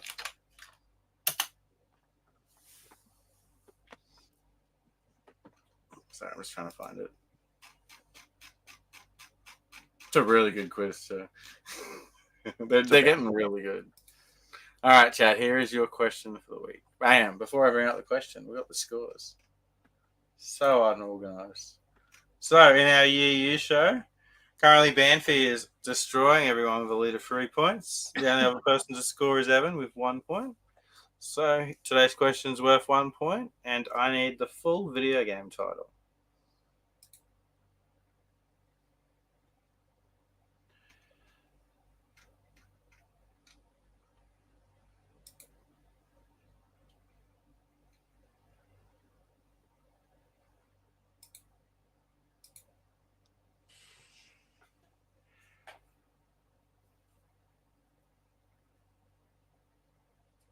That first one is just like really melting my brain. It's like the down planet question mark. I'm like, It's such a good one, but it's not easy. I don't expect anyone to get this in the next minute or so. Oh, I think Bell just got it. I think Bellisker just got it. Freaking genius. Wow, Sebastian just fucking got it. That's pretty amazing, bro. Where in the world is Carmen San Diego is correct. GG's, Ballista. That was impressive, dude. Like, for that real. is really impressive. We'll leave this up so you guys can work out for yourselves how it was done. He couldn't even get that last picture in there. He's like, yeah. Not just so you know, like, any question that's like, this is a favorite soccer player, you might as well leave that shit blank for me. You can take North America out for that one. Hang on, it was for the EU show, Joe. Yes, for EU, that's fine, but it's just if you that's like it's like well, that's like being like, we should do all famous NASCAR for the EU show. But people are like, who the fuck are these guys? Banffy said I would never have gotten that, and so I said me too. I can't believe how fast you got it. I'm like, yeah. I mean, must know. I mean, I played the game back in the day. So. Oh, I love it. So can I sing this? Like, the do up, dip up, do up. Where you've been around the world. I remember playing it from Carolina. It was like a reward for doing well in geography. And I love geography, so I played it a lot. I think I've talked about this on the show. Like, I used to watch that show all the time, and I loved it. And like I didn't know it was a show until you told me on the show. Dude, it was badass. And they used to have this a cappella group called Rockapella because they rocked. Woo! Anyway, and they came to my school in the 8th grade and performed live, and I got to freaking jam out with I got to hear Carmen San Diego. The only NTSC exclusive Master System game I own, so it's a little bit more in my mind than other games would be. Hey, that's pretty impressive. That was a Master System game? Wow. Yeah, like early 90s, late 80s. Yeah. Hey, I got some games to show off, Joe. In our pickups. They are PS3 twin packs. Okay. I just went through my collection and grabbed out a few. It's not all of them. Definitely not all of them. And I know for a fact there's more in my collection. So, yeah, it's not a full list, but it's might be pretty cool to see because some of these you don't see every day. That's for sure. Sure. What you got? I know for a fact one of the rarest ones actually in the collection. I just remembered. First one we got Assassin's Creed Revelations / Assassin's Creed Brotherhood double pack. So I believe these majority of them come with 2 discs and 2 manuals, or sometimes they have like a double manual. If I haven't got the plastic on them, I'll open them up. I'm pretty sure they're all in the plastic. Double manual is kind of cool. Next, we have Assassin's Creed 2 Game of the Year Edition and Assassin's Creed. Can I tell you a secret? Yeah. I've never played any Assassin's Creed game. You've told me that. It's crazy. And this one's actually the rare one. Think of rare Assassin's Creed game. But this one is really hard to track down, especially the English version. The Russian version used to be easy to get, but that might be different today. So here we have Assassin's Creed Black Flag and Assassin's Creed Rogue. This is one of the last like 20 or 30 power games I needed for a full set. I think I've just had a realization, Bigsy. Yeah. You ever meet those guys that are like super hipster guys and they're just like, I don't drink Bud Light. I only drink mud water pale ale from this guy's basement. He brews 1 bottle a year. Like, I feel like I might be that guy for video games. I think I might be that guy. I'm like, I don't play that popular stuff. I only like refined weird garbage from Spain and Germany that got released. I don't just play it. I don't even try it. Dude, seriously, I literally like 100 million people like it. Nah, not the more popular it is, the less interested I am. I swear to God, I think I might have I might hate myself. I think I might hate myself. All right, now Joe, I hope you played these next ones because these are really good games, and they're of people of a cultured taste. They're not of the AAA market. Yeah. And they're definitely worth picking up too. They're quite expensive, and shocked on how expensive these next 2 are going for. Mm-hmm. So here we have Tales of Xillia and Tales of Xillia 2. Those games are pretty expensive in general. Like those are not cheap. Any version. I can only imagine what it goes for. And this one's really cool. Like it's got the 2 games on the spine and the 2 colors. Cool. Yeah, really, really cool. Yeah, I think there's a there's a PS4 triple pack for the Tales games that I want to get. Zestiria, Bestiria, and something. It has I want all to get 3 that. games as well as the slipcover. It's a really cool pack. Is it all in like one disc, or is it just all 3 games in a slipcover? It's all 3 games in the slipcover. Okay, maybe I won't get that because I do I don't know the games. If it was like all like I don't know, I'm a sucker. Dude, you James Johnson. All right, so here I am, like I hate the PSVR 2. I don't want to collect for it. I'd seen them in the Discord 3 weeks ago. They're not new to me, so if you want to see things first, check out the Discord. Those double packs he was showing off on PS5. He had up that PSVR 2 double pack. I'm like, they have a VR 2 double pack. Like that's freaking tempting, but I'm like, dude, I don't know. I think I'm all set. I think I'm like completely moving away from the PSVR 2. I'm considered maybe just like selling it, dude. Like if they send it up for repair and I get it back, just freaking selling it and calling it a wash, dude. Just getting out. I might do that. Like I don't know. Just go right into PC. Tales of Grace's Heir and Tales of Symphonia Chronicles, which already includes 2 games, I believe, with Tales of Symphonia and Tales of Symphonia Dawn of the New World. So you get 3 games in this pack, which is super cool. That's why they got the 3 different things on it. Oh, that's cool. So it's actually, I mean, it used to be good value for money. It's like hundreds of dollars now. $100 plus. Next one, probably not as exciting, but still pretty cool. I like double packs. Here we have Tom Clancy Ghost Recon Future Soldier and Tom Clancy Ghost Recon 2. And it hasn't got a slipcover, so we'll check it out. So this one's got a double manual. What I mean by that is the 2-in-1. And this only has 1 disc. But it's got all the content on the disc, which is cool. No download codes. Oh, the good old days, the way it's supposed to be. Next one's really cool. So here we have the Dead Island Riptide double pack. Includes all the DLC from both games, and I believe it's all on the disc, but mine's sealed, so don't 100% quote me on that. There are so many versions of the freaking games to collect. Oh, dude, I've started selling them. I've still got 1, 2, 3, 4, 5, 6, 7, not include slipcover. I got double packs. Like, I go to sell copies and I go to my master list and I delete them. I'm like, why is there 9 versions of this game? And I'm like, why do I own that? It's like, oh my god. I don't know if it's still on sale if anybody's interested, but Amazon had the Dead Island 2 pre-order collector's edition for $49.99, marked down from $100 yesterday when I looked. It's not bad. For PS5, PS4, and Switch. And they were selling just the standard Dead Island 2 for $35. So for $49.99, you get the I didn't get it because it's that weird ass box. 35 quotes what you said before, where you're like, new games have gone from 40 down to 35, and they're like, hey, it's a Black Friday sale, it's $35. Yeah, that's dude. And I guarantee you, I'll be able to get Dead Island 2 for $35 anytime in the next 12 months. Yeah, exactly.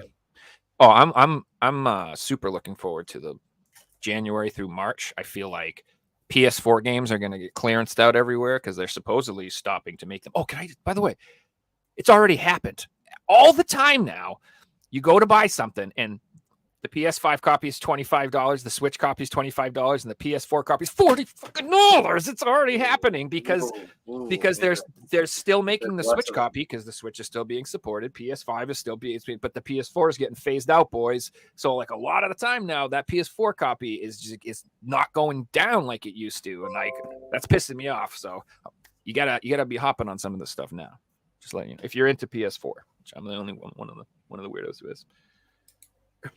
Yeah, next we got one that I think you'll want, Joe, because you're into this series, collecting it at the moment, and that is the One Piece Pirate Warrior 1 and 2 double pack. I'm pretty much required to version, but it includes English, so I don't really care for the $100 UK version when this one was like $30. So I have Pirate Warriors 3 and Pirate Warriors 4, so I think I am OCD required to purchase those. Yes. That could be perfect. And final one I'm going to show is Far Cry 3 and Far Cry 4 double pack. This one's actually really hard to find. It was, again, one of the later games I needed for a full set when I was going for one.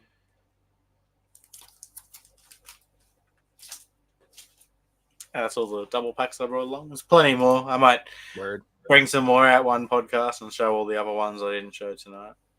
Sweet. Well, Jack Green saying he's going for a complete PS2 greatest hits collection. Nice. That's fun. I just see Jack, like, that's the future of collecting. It's like, you don't, like, you know, because even if you told me like let's start collecting a full PS2 set, that's over what was it, 1,800 games, something like that. Like, that's a lot. 200 PS2 power games, like absurd. No, like, you need a game room. You can't just have a shelf. You need a game room. You know, you need a whole room in a house that's just got video games. So if you've got a family, you know, and you've got kids, then you need a big house. Otherwise, guess what? Mm-hmm. It's going to be in boxes. And what's the point of collecting if it's in boxes in the closet? Like, I know there's plenty of people out there who do that. And I mean, I know you just love the hobby, but like, you could have a small collection of really things that you love and spend more money on an expensive game and display it still, you know. I would hate to have as many games as I do and it's not displayed. Like, that would be the worst thing for me. And I used to live in a place where I couldn't display that. And when I bought a house, I made sure that there was room to store my video games. Because that's where I am as a collector. This is a huge parallel too. So so when you talk about the PS4 collecting, think about the PS2 collecting. The percentage of PS2 collectors going for full sets is probably a small minority of PS2 collectors, but I bet the percentage of PS2 collectors who are going for full subsets are like all the horror games. I guarantee you, like, that's why those games are like, there's so many people doing that. And the people who are like, I want all the JRPGs and the PS2. Even smaller. I want all of the shmups on the PS2. Games, all the I want all the, yes, exactly. Like, that sort of collecting is what I see. Like, that's what I was trying to say earlier with the PS4. I think the same thing will happen. I think that the people, there might be a few dedicated people who are trolling for full sets, which, like I said, I admire the hell out of you. I think it's a thing of beauty. If you have, like, it to me, it literally is beautiful when you watch. Sorry, that is my full PS5 collection. Every single one of those games I want to play, except one or two that are JRPGs, and I've got them sealed, and I feel like one's a Neptunia game that, like, I like the series, you know. But all the others I've played, and I've put my money in, and I've got my money out of them. Yeah, so I have PS5. We don't talk about that much. PS5 is insane. The PS5's, I'm sure it's at 1,000 games already. Like, it hasn't been out. It's been out for just over 2 years. The library is absolutely insane. I think Sean and James are around 700, 750 games or something. That's I'm 2/3 of a full PS3 set already, and we're 2 years in. Yeah. No, 3 years in. 3 years in. Sorry, we're 3 years in, and this library was around for 12 years. Mm-hmm. That is pretty crazy. Let's just assume, worst case scenario, probably PS5's around for 10 years, which is probably going to be around for a lot longer. Just 10 years. We're already at, 700 games. It's going to be another system that's 3,000 games, man. Like, oh yeah, crazy. Yeah, and let's see, and it's like, not slowing down; it's picking up.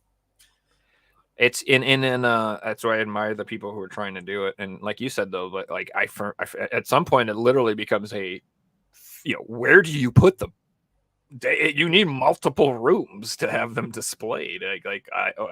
Or it's gonna be like you're gonna have there'll be like a row of shelves with shelves in front of it that you slide back and forth or some shit. So people are gonna have to get creative to display it. I don't know. So I remember this time in the PS3 life cycle. Probably even a few years back, looking at like the PS4, like the PS3, you were seeing a release every 3 months, every 2 months. Like, we could talk about the releases in the groups, and it would go weeks, and there would be price drops before you see a new game come out. And I can tell you all the games: Cars 3, FIFA 18, 19, the Just Dance 2018, 2019, PES 2018, 19, Persona 5. The 2 limited run games that got done, the 2 other low print games that got done. That's it. We got like 10 games after 2016, man. Like, that's so, as a collector, it's so obtainable. Like, today, it's just absurd. Yeah. If a new company can print a game and they can make money, guess what? You get a Switch copy, you get a PS4 copy, you get a PS5 copy. If they can get an Xbox copy, you get an Xbox copy too. If they can make a collector's edition with a steelbook and blah blah blah and charge whatever, you get all that as well. Like, so much today, it's insane. It's not going to last. So let's just be real. Number one, people nowadays, right now, have less disposable income than they've had in a long time. There is less money for people to spend on entertainment right now than there used to be. Worldwide, 100%. Interest rates are going up. Inflation's gone up. Buying a car is insane. Buying a house is insane. Where most people's money goes, mortgages is where people's money goes. Rent's where most people's money goes. I can't order everything I want. I have to budget myself and be like, I only have this much to spend on. Yeah, I haven't bought Uber Eats or had food delivered for over 12 months. That's right. I don't take away food anymore. I only cook at home. And I've been donating sperm like crazy to keep up with the bills. I don't think I can do it anymore. Have all these little Joes running around in 20 years. There's going to be... No, I'm 6'5". There'll be a bunch of large Joes running around. What's that game that you just mentioned? So my plan is to... They're going to be the target audience. My plan is to, spread my seed across the world, have like an army of children, and then I'm going to unite them all and start like a cult. And we're going to basically take over the world. It's going to be pretty interesting. But I am going to need like generals, foot soldiers, and just like assassins and stuff. So if anybody is interested, I will need some people. So you can just get in touch with me on Facebook. Anyway, so back to my original point. There's just not as much money going around. So because of that, I think that's good. Because what will happen is people will be more picky about what they're purchasing. And that FOMO will go away because it's just your FOMO doesn't matter anymore when you can't afford it. So you can be like, oh man, I wish I could buy this, but I can't. So screw it. And as soon as the more that happens, the less the habit will break. People will just be like, I'm not just giving money to these people for this non-habit. And it's oversaturated big time. So I don't think it's going to cause a crash per se, they say video game crash, this will crash, but a lot of industries in general are about to retract, and they have to go back in and they have to say, listen, there's not enough money to go around, and we have to really be careful and really think about the type of products that we're making, and we need to really be competitive in the market if we want to make money.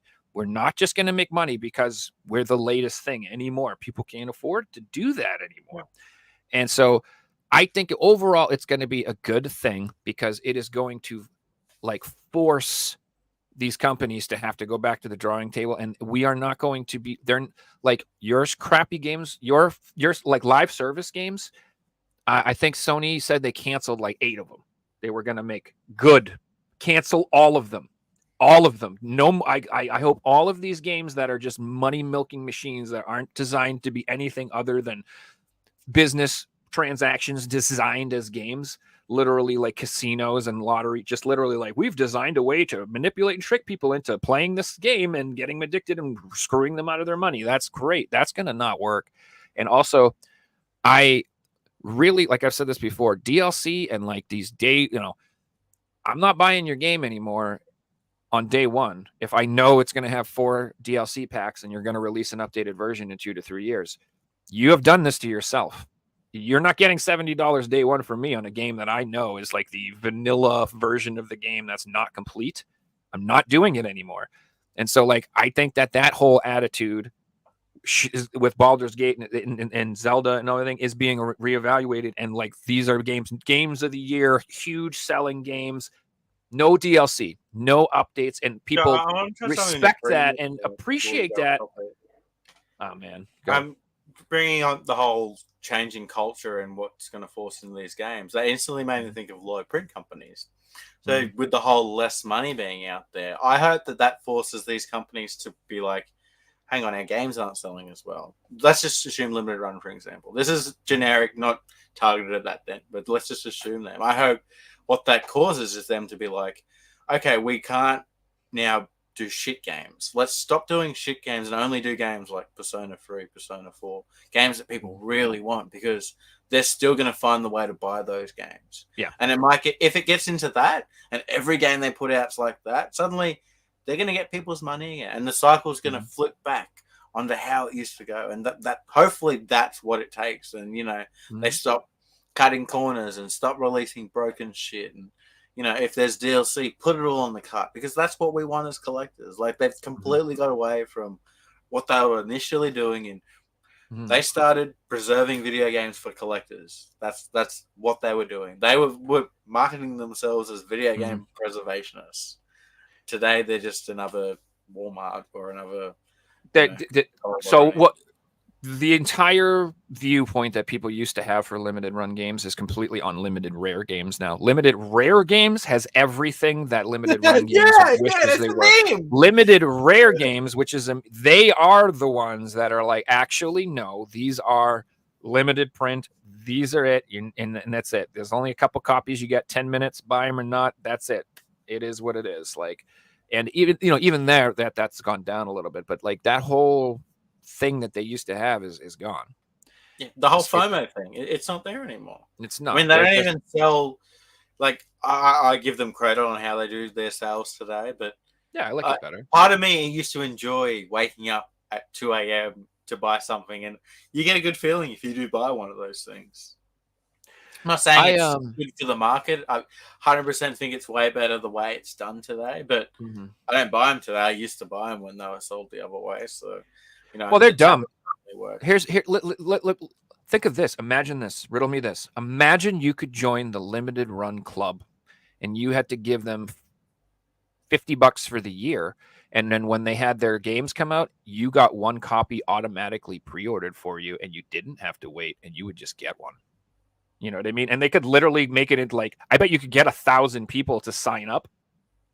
And like now you have 1,000 people giving you $50 a year, and all the 1,000 copies are getting sold instantly. It's like you can do it that way. Still sell things your own way, 100%. Yeah, don't give them ideas, Joe. We're going to see subscription services for limited run games next year. Dude, I'm about it. Thanks to Joe Rad, guys. That's right. I just want my cut. You hear me, boys? I just want my cut. Oh, we rad. That's right. Hey guys, if you haven't, you hear how many kids I have out there? A new episode of Who Wants to Be a Game Collector dropped last night. It's probably the best episode that's ever come out. It was definitely the closest. We had Kevin taking on Ricky Andre, full North American set collector for the PS3 versus full PAL set collector for the PS3. They were both much There was a bonus appearance by Joe. So check it out. There will be another video dropping next week, as well as the next 4 weeks in a row until the series finishes. So definitely check those episodes out. I know more people watch the podcast than the actual new videos. So a third of you listening right now haven't watched them. So definitely go and check them out. And yeah, you got anything else to add, Joe? Yeah, I got my one pickup, bruh. Can I show? Oh, we got one pickup from Joe. I got one, dudes. Let's do it. Oh, where am I?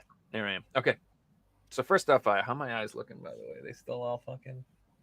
How do they feel? Do you feel good after the surgery? You like that? Oh, does that look like it feels good, bro? It's still a bit red. A little bit. We're still in quiz mode. Mauled me. Yeah, we are. That's right. Is that Abe Lincoln in the background? All right, so I got one. I got one pickup, and it's a funny story. I was talking to Reggie, and like, you know, we both bought the PS5 copy when it went on sale, and the PS4 copy wasn't on sale. And, I know what this is. And we're like, we're gonna wait. Don't buy it. We're gonna wait. And so then, like earlier in the week, on like Monday, it went on sale for $30. And Reggie was like, "Yo, check it out." And I'm like, "Dude, should we buy it?" He's like, "Nah, man, wait, don't buy it." Right? And so I sent him the Braveheart meme where he's like, "Oh," you know what I mean? I'm like, "All right, I'm not buying it." And so then on Thursday, I saw a tweet that the PS5 copy went on sale again. So I was like, "Oh, all right, let me go check." And dude, this thing was on sale for $17.99. So I sent Reggie a message, and I'm like, "No, get it." So there it is. The Daymare 1994 PS4 Sandcastle Collector's Edition, limited of 5,000 copies or whatever. Now, I will say, if you look, you see the box is a little crushed right there in the bottom. See it? You see this? Right Expect here? That. I mean, They're a little smushed. None of and you know, it's got a little damage. So my PS5 one that I got I did a little bit better in condition. So the top here has got a little tear right there. Kind of fucking annoying, right there. But yeah, and not so bad. Like I said, $17.99, dudes. I'm not mad. And I don't know, maybe it's still on sale. You might want to check. It was on Amazon. Limited to 5,000 by the looks of it. Is that what it says? Yes, there's only 5,000. Now, what's kind of weird I about don't know it if is, that means anything in today's age. It used to mean something back in 2015. I don't think it commands much value unless you have like 1 through 10 or something like that. And then with these, the numbering is on a certificate of certificate of authenticity. Why was that so hard to say? And it's in the box, so you don't know what number you have unless you open it. So Let's go. Not really, because if you're a collector, you're at odds with each other now. So collectors don't want that shit opened, and collectors want to know what number it is, bro. So yeah, you've got number 1 in there. You just don't know it. That's true. It's like Pokemon cards, bro. Unopened. It's like that might have Madden card that I've got. one. That I'm like, I got the gold one. You just don't know. Exactly. I just found out, Joe, that we got more content. We got memes for everyone. Oh, let's Sent go. by everyone. So these are from the Discord. If you guys got memes for us, they don't necessarily have to be video game related. As long as they're not offensive or will get me banned, we'll put them on the show. So send them in, join the Discord, and jump in the group that's called Memes for Meme Time. So these are all the memes sent in this week. When you press flash, disable flash on your camera. Oh my God. You just said don't get us banned. First meme. It's a goddamn. Oh my God. Who sent that one in? I didn't check them. I just downloaded them all. I would actually prefer we don't check them. We might as well. I mean, like, I 100% did not look at any of these. This is the first time I've looked at them. we had some controversy. It can only be good for us. This next one I have seen because I'm the one who posted it. I thought it was funny. Okay. Hi, my name is Jason. Hi, nice to meet you, Jason. Pushing it in. I've seen this before with like random bird facts, but I like the random gaming knowledge. Yeah. 960 gaming consoles that's been released since the first generation home video game consoles. Could relate more. The other guy's face is just like frowning, like, okay. The real meme's meant to say his name wrong, like "Hi, Jonathan" instead of Jason. Yeah, and then you just because the Jason doesn't go in. I see it there. My buddy is a machine that turns Steam purchases into unplayed games. Bro, I know when you don't look at them first. The autumn sale just went on. I bought a whole bunch of shmups. So, yeah, this is true.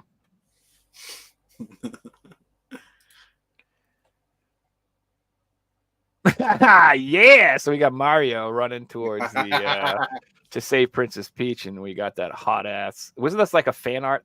Or is this isn't real, right? Isn't this supposed to be Dominatrix browser? Yeah, it's like somebody made a female Bowser fan art, and she's like wicked hot, and so Mario just grabs her and walks off, leaves Peach in the cage. He wants to tap that shell, man. Look at that tail. The illusion. Exactly. Shut down. Update and shut down. Fuck you, updated is. Yeah, exactly. Yeah. Mm-hmm. Fixing the main game. Dude, this is working on DLC instead? Yeah. Bro, and this is what I mean about like I'm so sick. I am anti DLC at this point. I know it's like people I'm saying give me a game and that's it. Work on number 2. If you can't release it day one, then delay it. You know who does it right? Be delayed for 2 years, then have content released a year after because I'm not going to play it. Here's the two best. Okay, the two best. Xenoblade Chronicles 2. They released Xenoblade Chronicles 2 Gold and Torna. The additional content was basically a standalone game, its own thing, and you could buy it on a cart. It was like its own game. Hell yeah, do that. Do that. Yeah, Far Cry are the shit. They come out with the main game, and then they release another Far Cry with the same engine, and then you get the other one. So if you would like to have more Far Cry in your life, you get another Far Cry. Red Dead Redemption 1 came out with Undead Nightmare, which was the same engine, and you can buy it and stand it. Exactly. Yeah, dude. Like that's how you do it. Right. Or that's how you do it. So it's not like people are like, well, you like more content. No, I want good more content. What I don't want is my game piecemealed out to me over 3 years, and like literally like the content's already on the disc and I can't even access it. You just decide to make me pay for it to play my whole game. Like it's like insane how much screw all that. I'm anti DLC. A couple more here. 5 minutes into any Bethesda. That's so true. And then we have a video that I did watch this one because it was a video of the first I watched it. This is funny. I'm really sorry, okay? What is wrong with you? Why are you blue?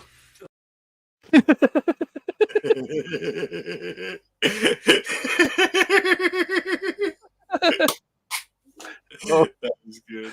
Why are you blue? No, I mean, the blue cases, right? Yeah, exactly. Or it's like when you like see the Saturn in Japan, you're like, huh. These kind of like I like the little CD cases better than like the giant freaking massive jewel cases that break instantaneously as soon as you open them. That's not even the fucked up thing about it. Dude, the first time I opened them, I think I opened it the wrong way. That's probably what Bell's probably saying. They probably eject at you. I'm gonna be honest. Mm-hmm. First time I tried to play a PSP game, I took the PSP game out of the shell. Like, how the fuck does this thing work? Like, I broke the game. I got it working. That's hilarious, brother. I wasn't a collector. I was just.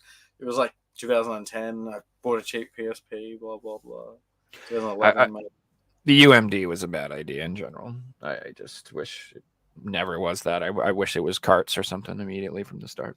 Yeah, 90% of in case is broken. Can I plug one more thing before we wrap this up? I just want not even for me. Plenty more things to go for it. All right, cool. All right, so I don't know if you guys saw the sweet shirt, dude. See that happy console game, baby. So he announced that he was putting these up for sale in a video a couple weeks ago. And if you go on his page, he has a video about them if you would like one. And I think you should go buy one because he's a good dude and you should support him. And if you don't want to give him money and sub and blah, blah, blah, stuff, buy his merch. So, yeah, dude's awesome. And he's been making content for everybody for a long time for free. So I think you should go and buy him. Oh, you mentioned that, Sebastian. We were just chatting about that. So you might see collector merch in the future. We'll see what happens. So I was coffee mug with all our faces from every guest that's been on the show. I was actually just gonna donate some sperm to the community.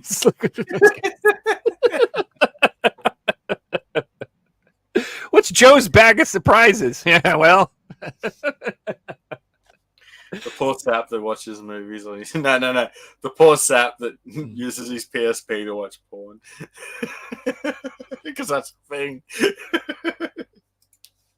There UMD. Yeah, got an announcement before we get off topic. All right. Next week we do have guests. I'm about to talk about UMD porn for a long time, so you better. The show isn't going to just me and Joe, guys. We have got guests lined up. Just okay. Oh yeah. We have Phil One Up coming back on the show next Friday. So that should be really fun. Phil's doing some awesome stuff in the community, so it'd be good to have him back on. And then on the Sunday show, we have Niccolo coming back on, so it should be nice. Really good. Sweet. Yeah. And I'm announcing right now that Reggie's going to come back on. He doesn't know it yet, but I'm going to make him.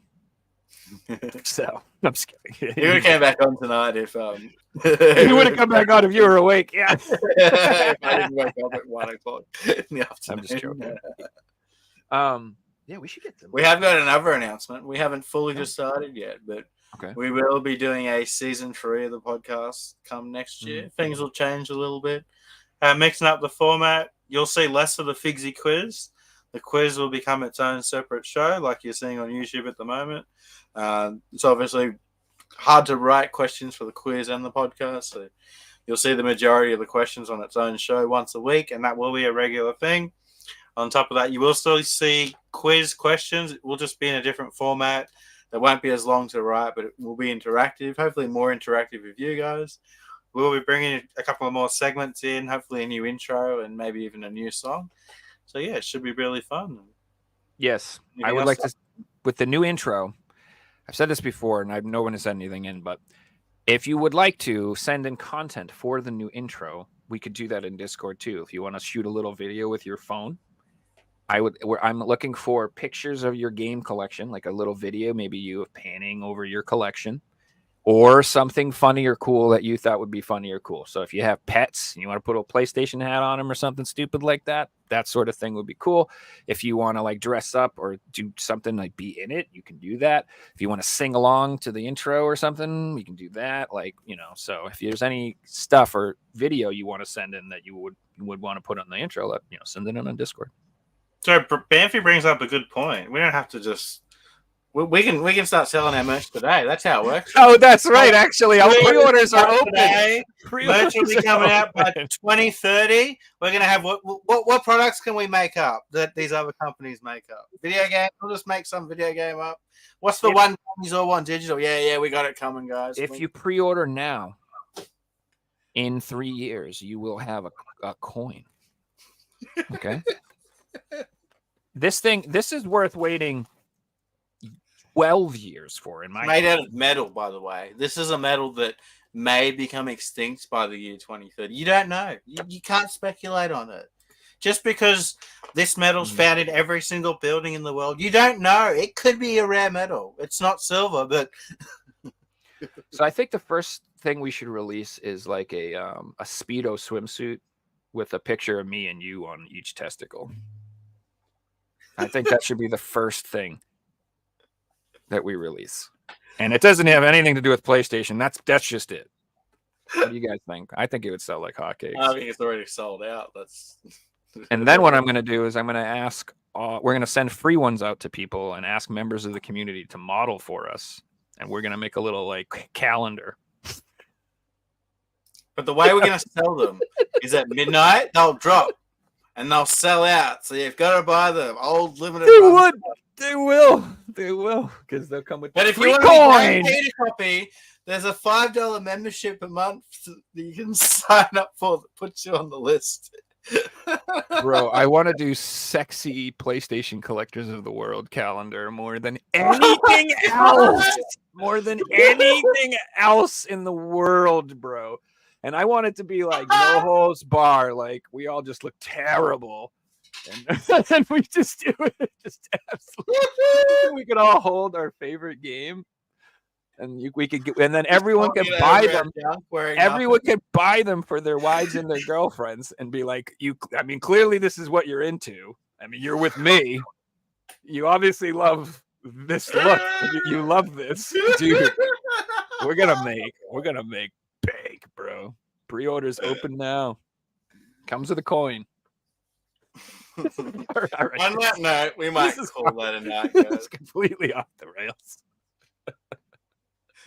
Gonna edit the last 20 minutes out of this one. The hell, that make that its own. Make that a clip. Put that out as a short. People watch it. It'll go viral. People will be like, "When's it coming out? Take my money." All right. On that note, we're gonna leave you guys to it. Thanks everyone for watching. We'll see you on the next episode. Peace. Later, everybody.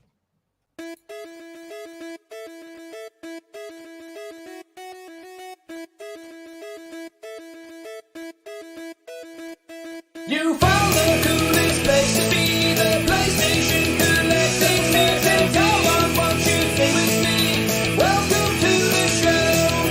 Gather round the boys and girls, collectors from around the world, and show the people what they need to know. Welcome to the show. Gonna talk to Jeff, only got the best. Gonna put their knowledge to the test. Gonna laugh and eat, gonna live the dream, gonna show you things you've never seen. Gonna sing the song, gonna break the song, gonna rock this party all night long. So come on everybody, let me see you dance. Get yourself ready for one more chance.